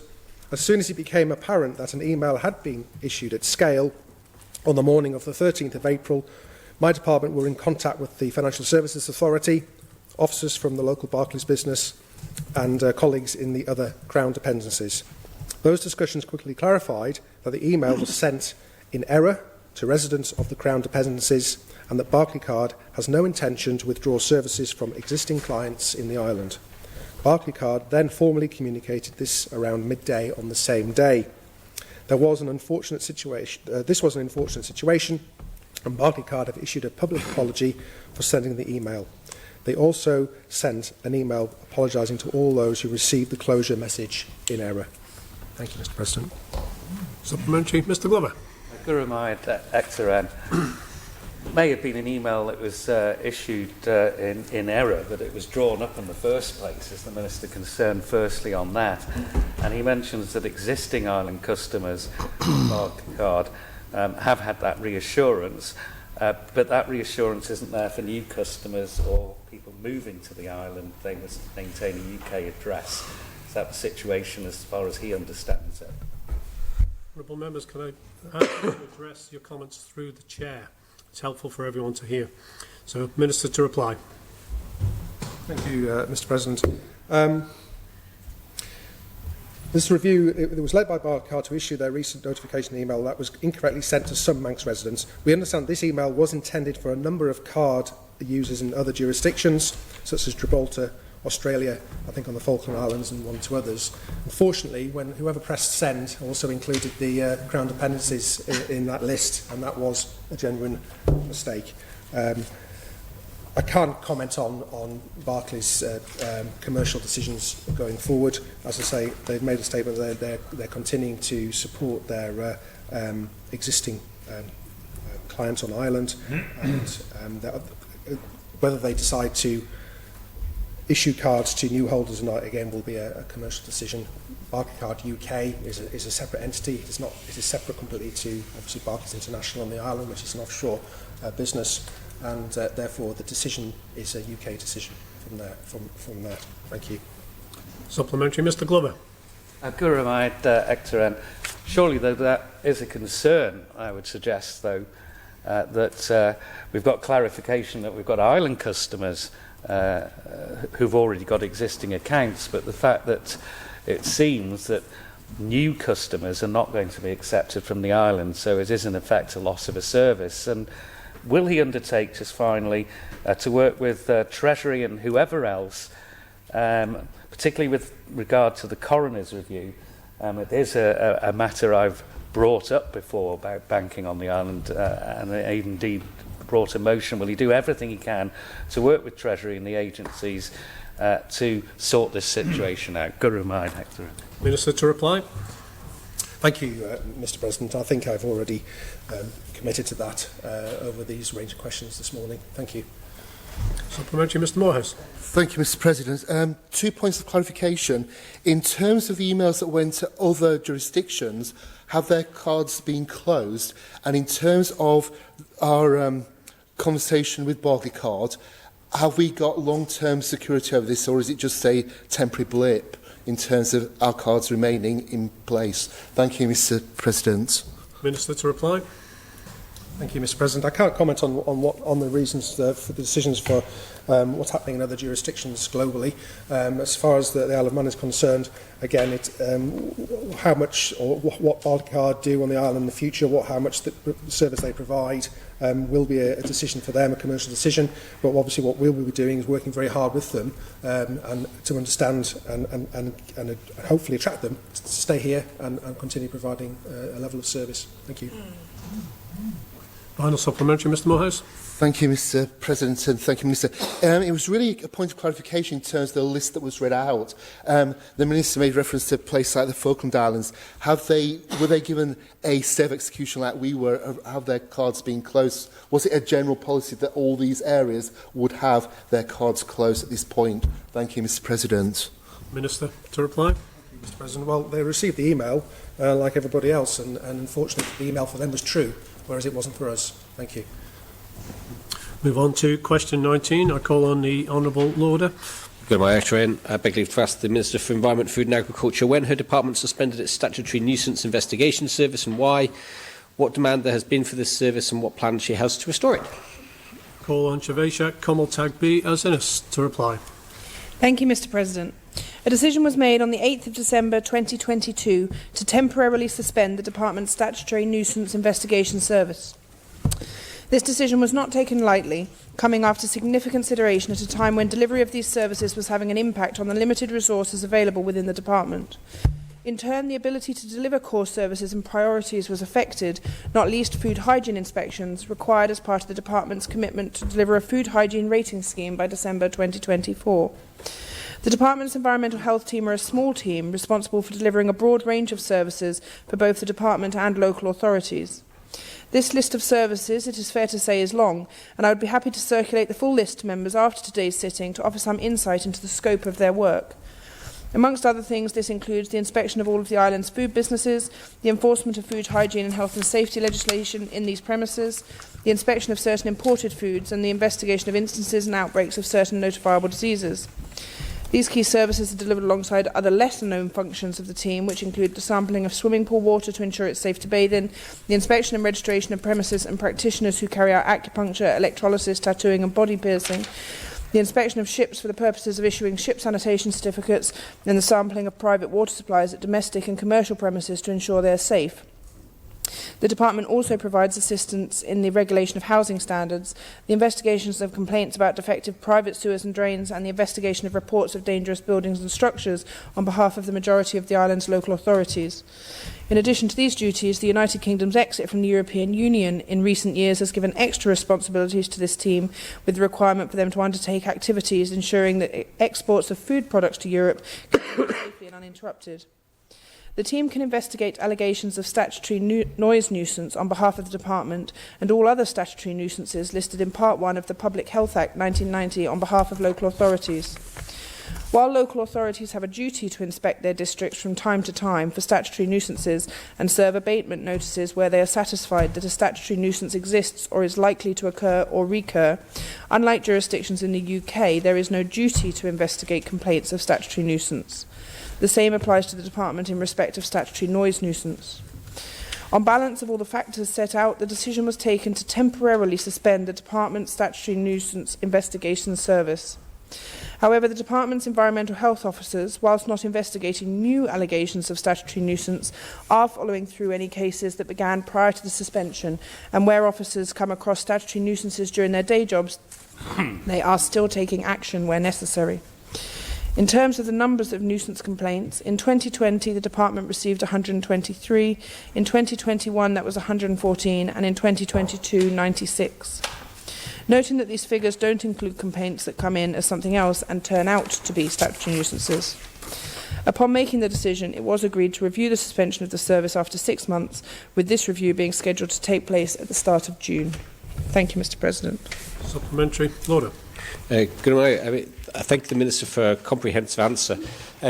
She'll appreciate particularly that noise has the ability to blight lives, and one of the options, in fact the only option that was afforded to a constituent in terms of advice from the department was you can always take a civil claim if there's a noise nuisance, and frankly that's not particularly helpful, because with the Minister accept that without the evidence of the noise nuisance, which can only be provided by environmental health officers, that's not going to go anywhere. So would the Minister perhaps look at other ways of achieving this, perhaps by offering training to a broader range of people, perhaps to local authority staff, to bylaw officers, or perhaps even trying to find a provider in the private sector for some of this, because it seems like there is quite a lot of demand there, over 100 cases for 2 of the last 3 years. But we're just not dealing with what is something that will really affect people morning, noon and night, day in, day out, and having a real impact on their quality of life. Would the Minister care to comment on that? Minister to reply. Thank you, Mr. President. Certainly one of the things that we have talked about is looking at providing training and equipment to a wider group, perhaps within the local authorities where they're able to provide that service. As I say, it certainly wasn't a decision that's taken lightly. I do appreciate the challenge and have dealt with cases in my own constituency in terms of statutory noise nuisance. So I do appreciate the challenge that places on people's lives. It simply was a case of having to prioritise in the short term, while we undertook also a recruitment process for some of the environmental health officers that has placed a significant pressure on that team. So it is a short-term decision. We're due to review that very soon, and I would hope that at that point we might be able to continue that service. But I do think we need to look at supplementing that with providing perhaps training and equipment to local authorities, so that it can be a joint effort, I think it's fair to say, so that we don't end up in this situation again. Yeah. Okay, we now move on to question 20. Call on the Honourable Member for Douglas North, Mr Ashford. Thank you, Mr. President. I beg to ask I've managed to lose my place. I beg to ask the Chair of the Manx Utilities Authority what engagement the authority has had with on-island businesses and organisations wishing to start up renewable energy projects in the last 12 months, and what the result of such engagement has been. Call on the Carlach Bun Shaveshan Vannan to reply. Thank you, Mr. President. Manx Utilities deals with inquiries for renewable installations on a regular basis. However, almost all of these relate to the existing sustainable generation tariff, which sets a limit on how much capacity can be installed. I have assumed then in this question that the Honourable Member is referring to the much larger applications. Over the past 12 months, Manx Utilities have had high-level discussions with numerous interested parties who have inquired about installing onshore renewables on the Isle of Man. Because of the informal nature of these inquiries, we have not logged them as a specific application, and therefore it would be hard to provide a definitive number. In some cases, the dialogue has led to a more detailed inquiry about how much it would cost to connect to the grid system, and if and when we have provided indicative information based on the information provided by the developer. Sometimes this has then led to further cost proposals being requested based on alternative options. The last time an application for a connection cost for a major renewable project was received from a private onshore developer was in 2021. However, this has not led to a formal connection agreement being reached. For further information, over the last few years, many inquirers have proposed an electrical output capacity during the dialogue, and we can advise that if they all came to fruition, the capacity would exceed some 500 megawatts. But as we know, our market size is much smaller than that, usually around about 40 megawatts. Thank you, Mr. President. Mr. Ashford. Thank you very much, Mr. President. Can I thank the Chair of the Authority for that answer? A two-part question. Can I ask the Chair of the Authority how the MUA actually assesses any applications or that it may or inquiries that it may receive? Because my understanding is there isn't currently a framework in place for doing so. So can I ask the Chair when such framework is likely to be established and in place? And would the Chair agree that with what he said, where the amount that is coming forward may well exceed the capacity, that in fact it would be of great benefit then to have the potential via any form of interconnector to export, whereas answers in a previous place have stated that in terms of export, that might actually be a long way off. Chair to reply. Thank you very much, Mr. President. I'm happy to look into any framework that is in place. I'm sure there is one in place, but as I said, there's been, as far as I know, only the one that came back to us, and then that never came to fruition, but I will happily look into that. In respect of using the interconnectors, they're not licensed at the moment. Interconnectors which connect to the UK transmission system is the 400 kV are licensed, but the apparatus to connect to the distribution voltage, which is 132 kilovolt kV, are unlicensed, and it's a different part of the grid, and it would need a substantial amount of work on that to make that happen at this time. Supplementary, Mr. Ashby. Thank you, Mr. President. Can I thank the Chair of the Authority for the answer again? In relation to the answer that he's just given, is there any likelihood that any work will be going on in that way? Because obviously, with our limitations on island to power, if we are going to get people to develop on-island solutions, some of the solutions will be large-scale, and one of the concerns potentially from some of these companies is they're going to have a lot of generating power that will be going absolutely nowhere. Chair to reply.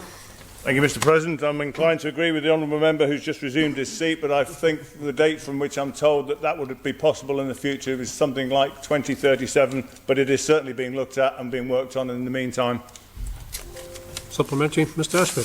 Thank you very much, Mr. President. Can I ask the Chair, if applications are received, formal applications, how are they going to be prioritised, and what is the MUA messages the MUA currently giving out to those businesses that approach them with schemes? Are they effectively stating to them that they may not be able to undertake the scheme until 2037, or are they stating to them to basically not bother because of that time lag? Chair to reply. Thank you, Mr. President. We are what we need to be mindful of here is the capacity of the existing market, as I said, is very small. As it peaks in the winter at about 73 megawatts, but in the summer it does go down to about 40, and they're actually even smaller, as I just said, in the summer. Our demand profile does not match the peak output of small solar farms. Obviously, solar provide more power in the summer, and that's when we're at our lowest demand, if you like. We do recognise that there is a requirement for renewable generation here on the island, and that is why we've brought forward our renewables project.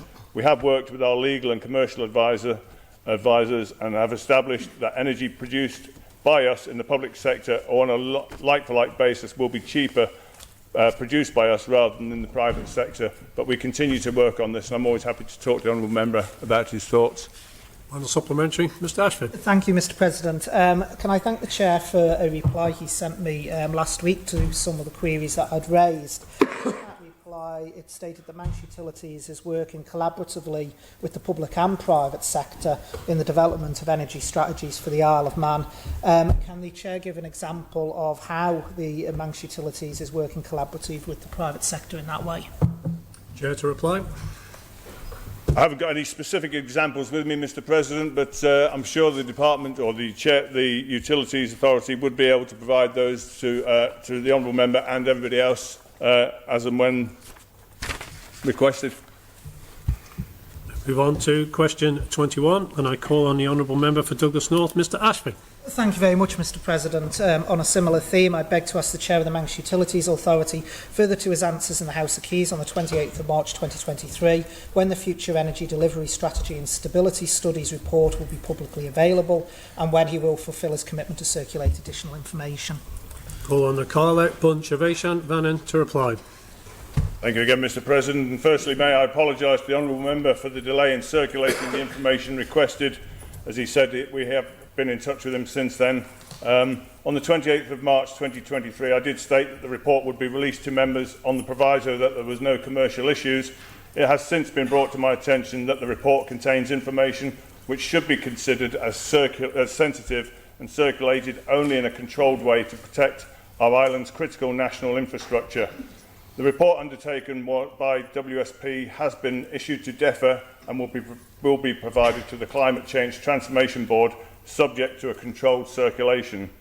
However, as previously advised, in the interest of transparency, Manx Utilities has summarised the pertinent information that may be of interest to external parties, and this is published on our website. I apologise to the honourable member for the delay in providing the additional information as requested, and I have now written to him and provided what I can. Supplementary, Mr Ashford. Thank you very much, Mr President. And can I thank the Chair for the engagement you've had with me over the last week. Can I ask, in terms of the report then, when he says about commercial confidentiality, is it a section of the report? Is it every single word in the report? Because that makes a big difference, Mr President. Is there not the possibility of the report actually being issued redacted with the relevant commercial confidentiality redacted? Because the other thing that the Chair did undertake as part of that answer was to publish the terms of reference for the creation of the report, and I don't see why that would be commercially sensitive. Chair to reply. Thank you very much, Mr President. The system stability study tested the absolute limitations of the system.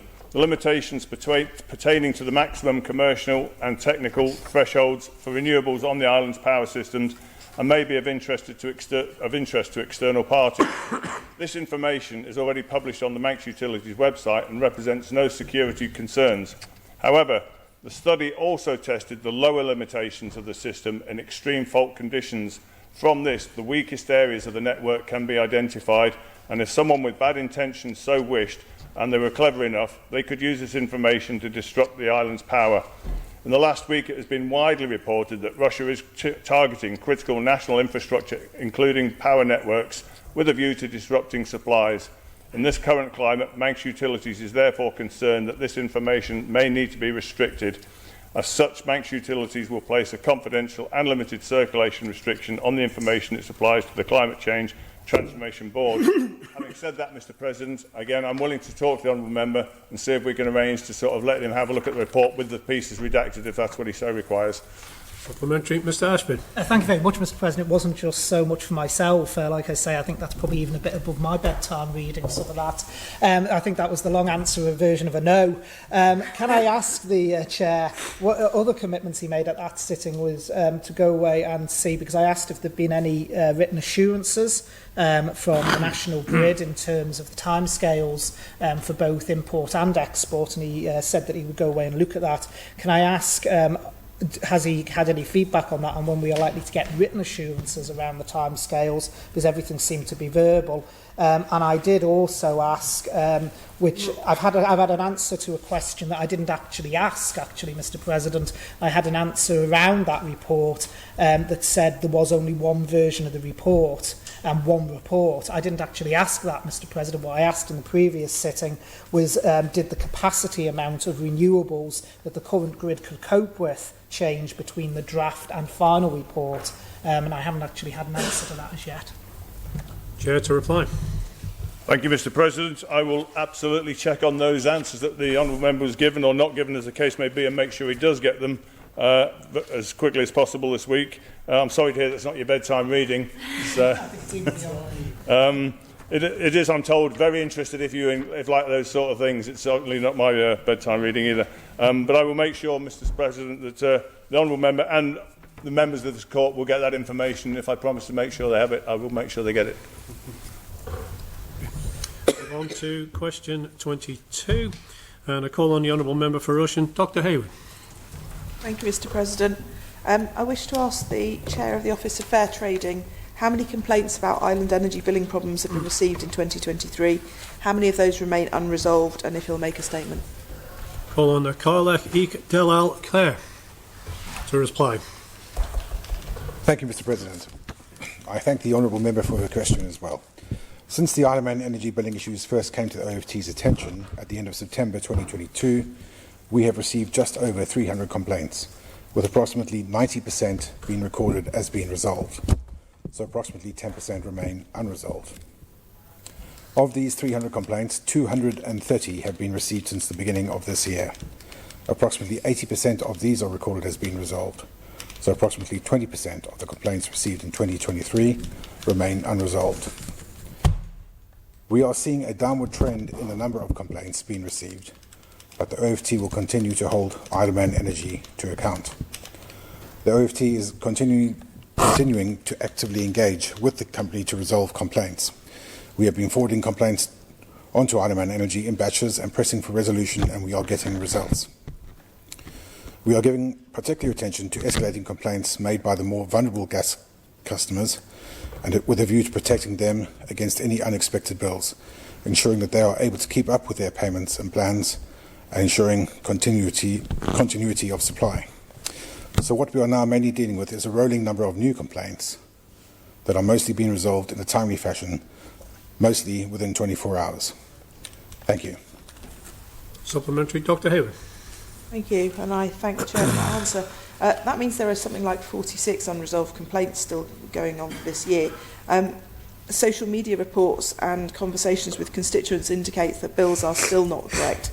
Accounts don't show direct debit payments. There's still a huge distrust now of the Island Energy Group's ability to resolve these issues, and by extension the OFT's ability to resolve the problems that are being experienced by customers.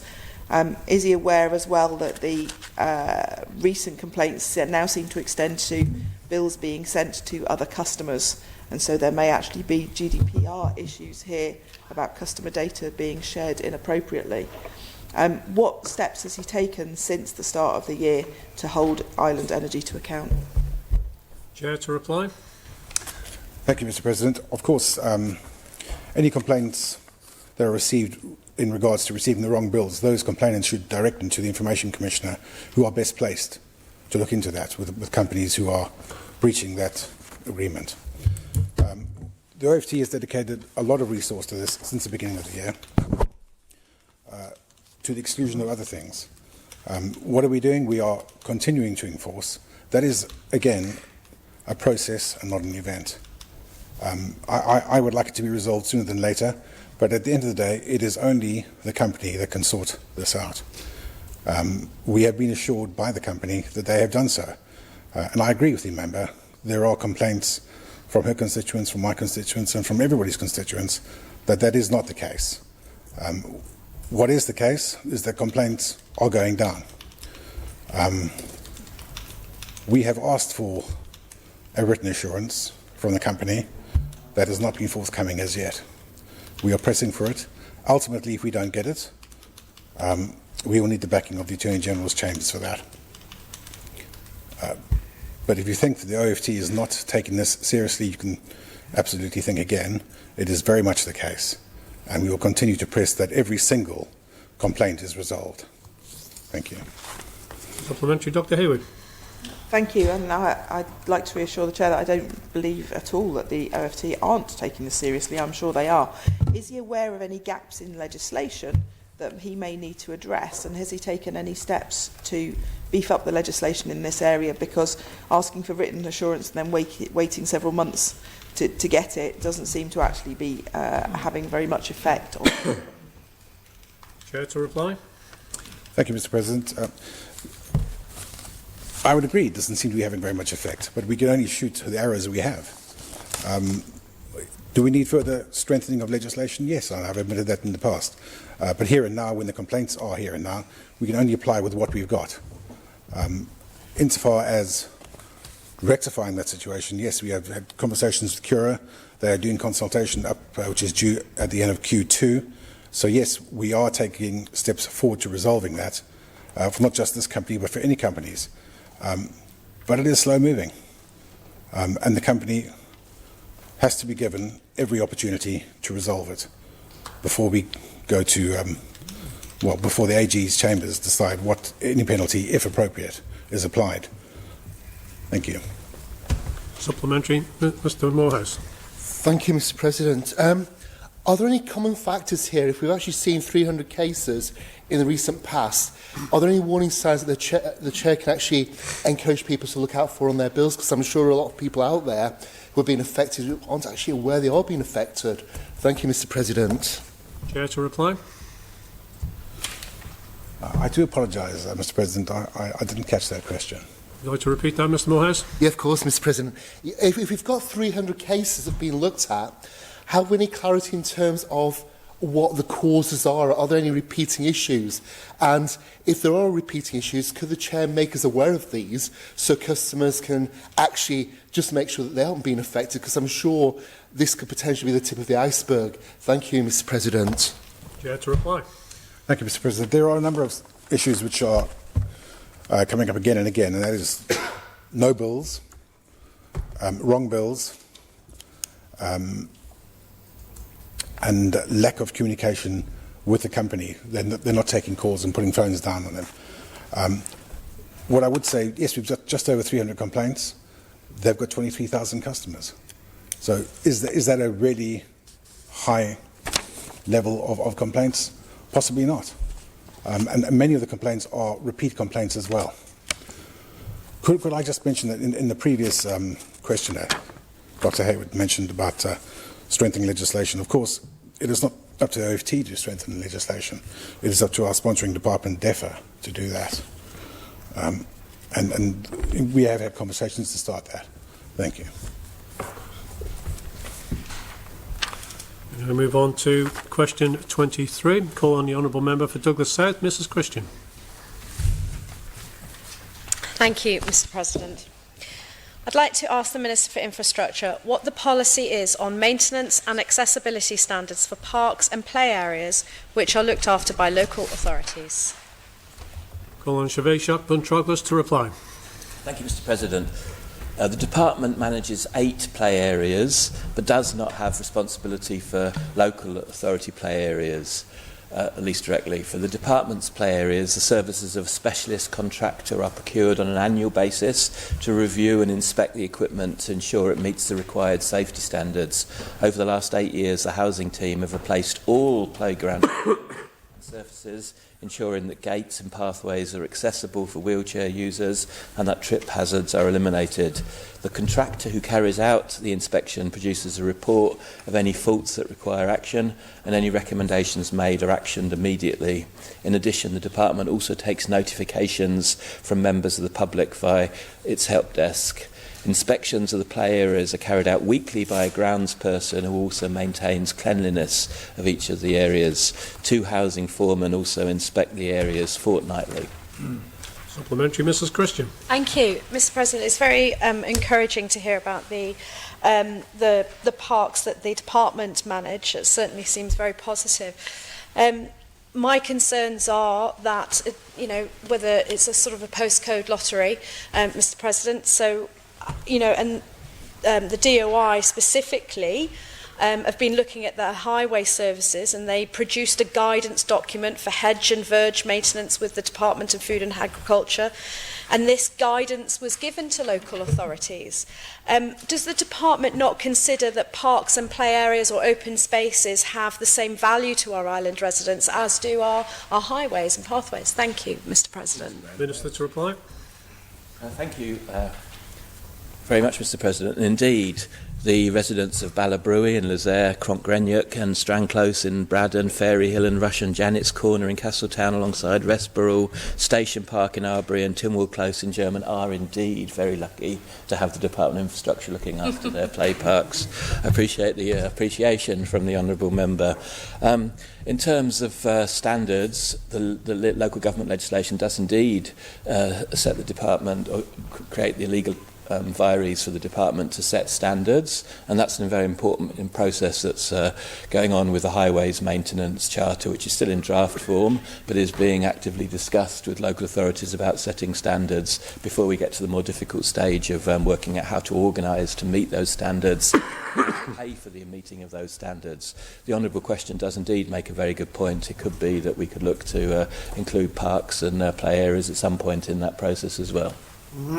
Supplementary, Mrs Christian. Thank you, Mr President. The Island Plan recognises that there is critical urgency to improve our basic infrastructure and provide for vibrant communities where people feel pride in their surroundings and where our rich and diverse environment is being protected, nurtured and sustained. Would the Minister therefore agree with me that introducing this policy on maintenance and accessibility standards for parks and play areas and add this to their next departmental plan and obviously for these for the Highway Services guidance document? Thank you, Mr President.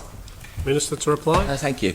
Well, obviously the Highways Maintenance Charter is proving controversial in certain parts of the island, because sometimes it seems that the objective of being a commissioner is actually to minimise the cost to ratepayers, and the higher the standard, the more the cost potentially. But the honourable questioner certainly makes a very important point passionately, and it's certainly one issue that's inside local authorities' scope.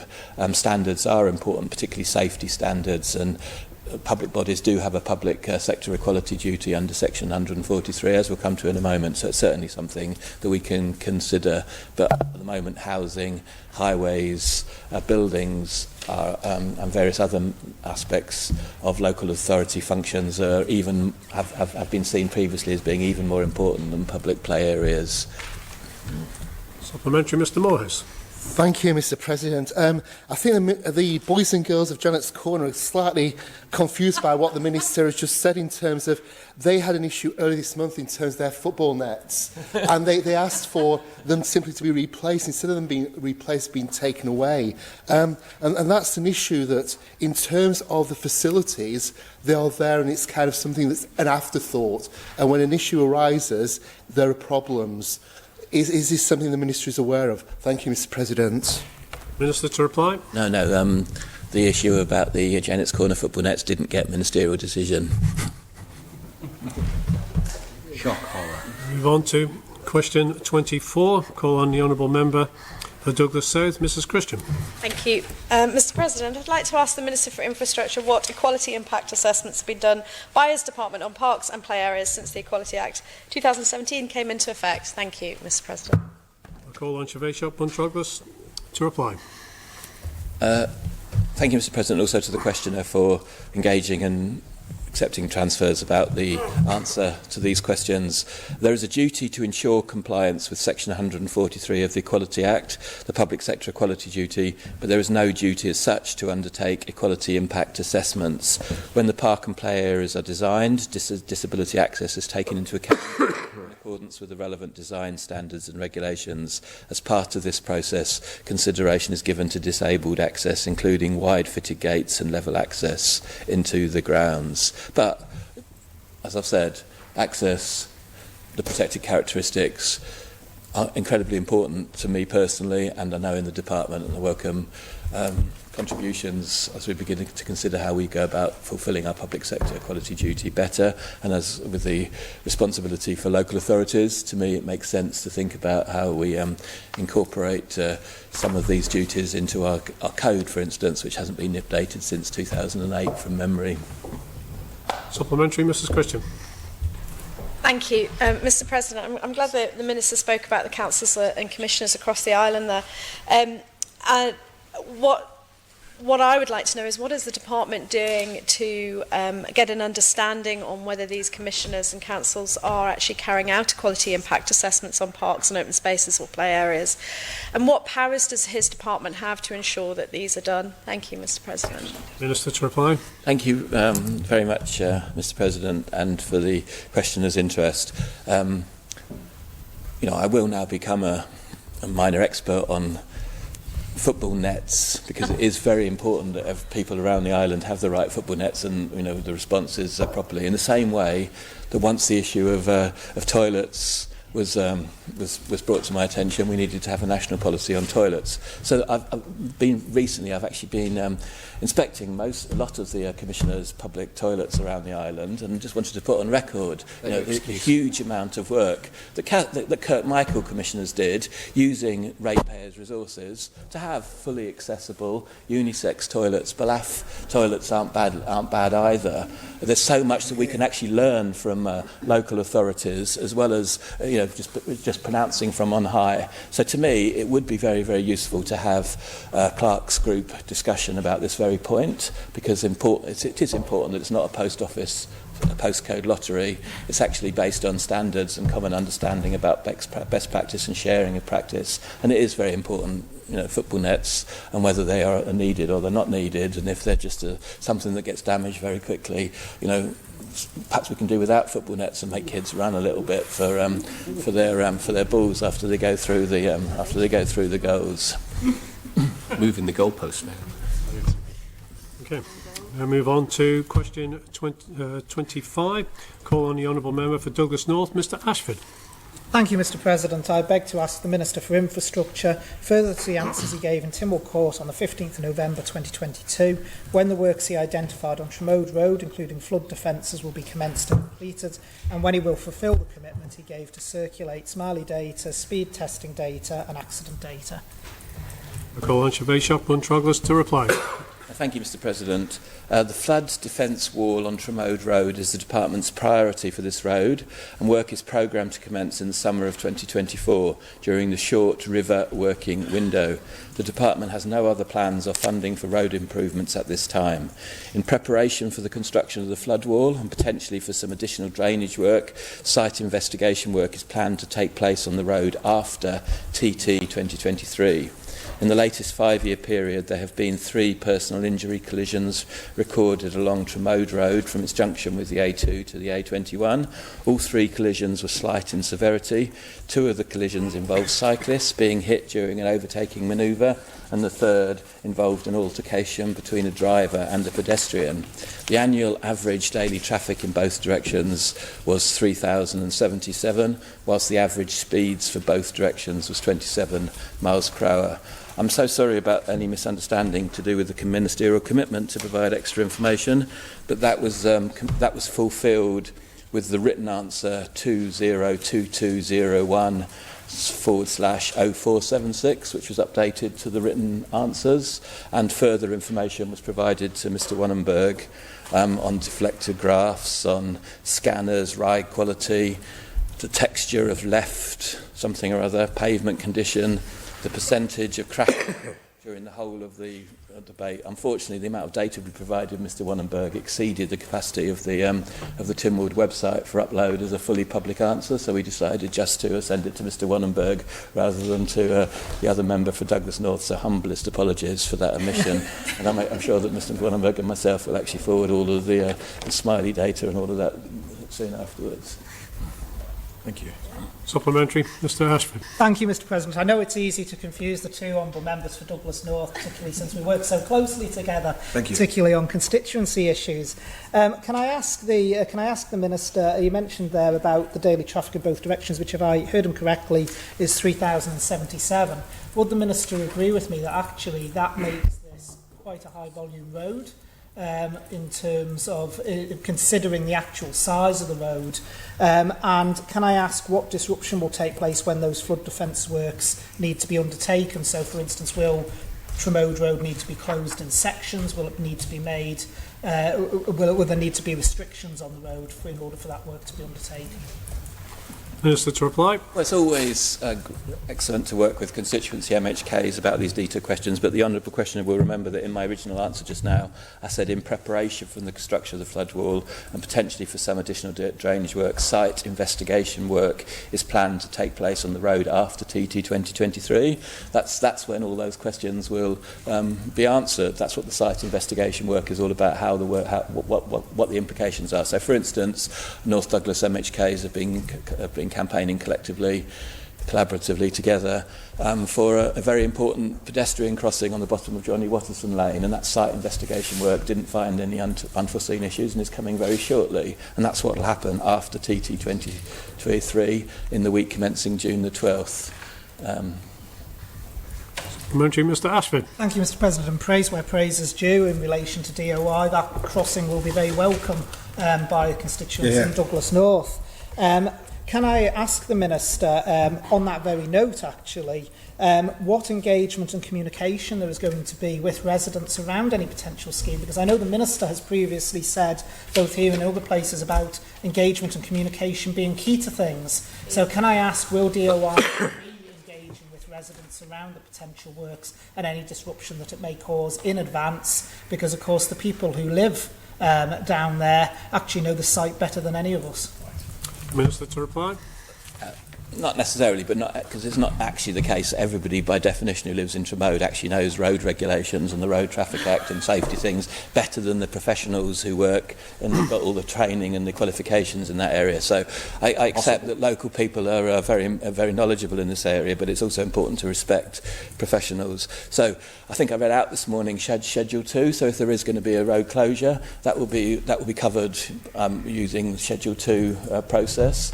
The excellent constituency MHKs for Douglas South are very au fait with the responsibilities of the contractors and the department in respect of notice for these sorts of things. So the contractors make promises about leafleting houses. It's not actually the department that does the leafleting, it's the contractors under their contracts that make these leafleting. And I'm sure that the honourable members for Douglas North will go out knocking on every door to make sure that they've got the notices that were promised by the contractors in their obligations that appeared in the traffic closure notice. That's how it works. And if you follow in the footsteps of the honourable members for Douglas South, you'll then organise a posse on the first morning if it doesn't happen. If it doesn't happen exactly as you wanted it to happen and you think it should happen. But anyhow, it's always a pleasure to appreciate the strong local knowledge of the people and I mean, the reason now we fill the radio stations and the newspapers with, by my estimate, 40% of the day's news is because we have very active Facebook posts telling everybody everything that's going on at the airport, in highways, on footpaths, and everything to do and so on. So it's an easy source of news. And so therefore the residents of North Douglas can be absolutely sure that we'll be taking the same line to give a few weeks' notice of anything that's going to happen on the Tromode Road, and there is a legal process to be followed as well, and let's hope it works to your satisfaction. Final supplementary, Mr. Ashford. Thank you very much, Mr. President. Where to start? I don't think I'll be forming a posse anytime soon.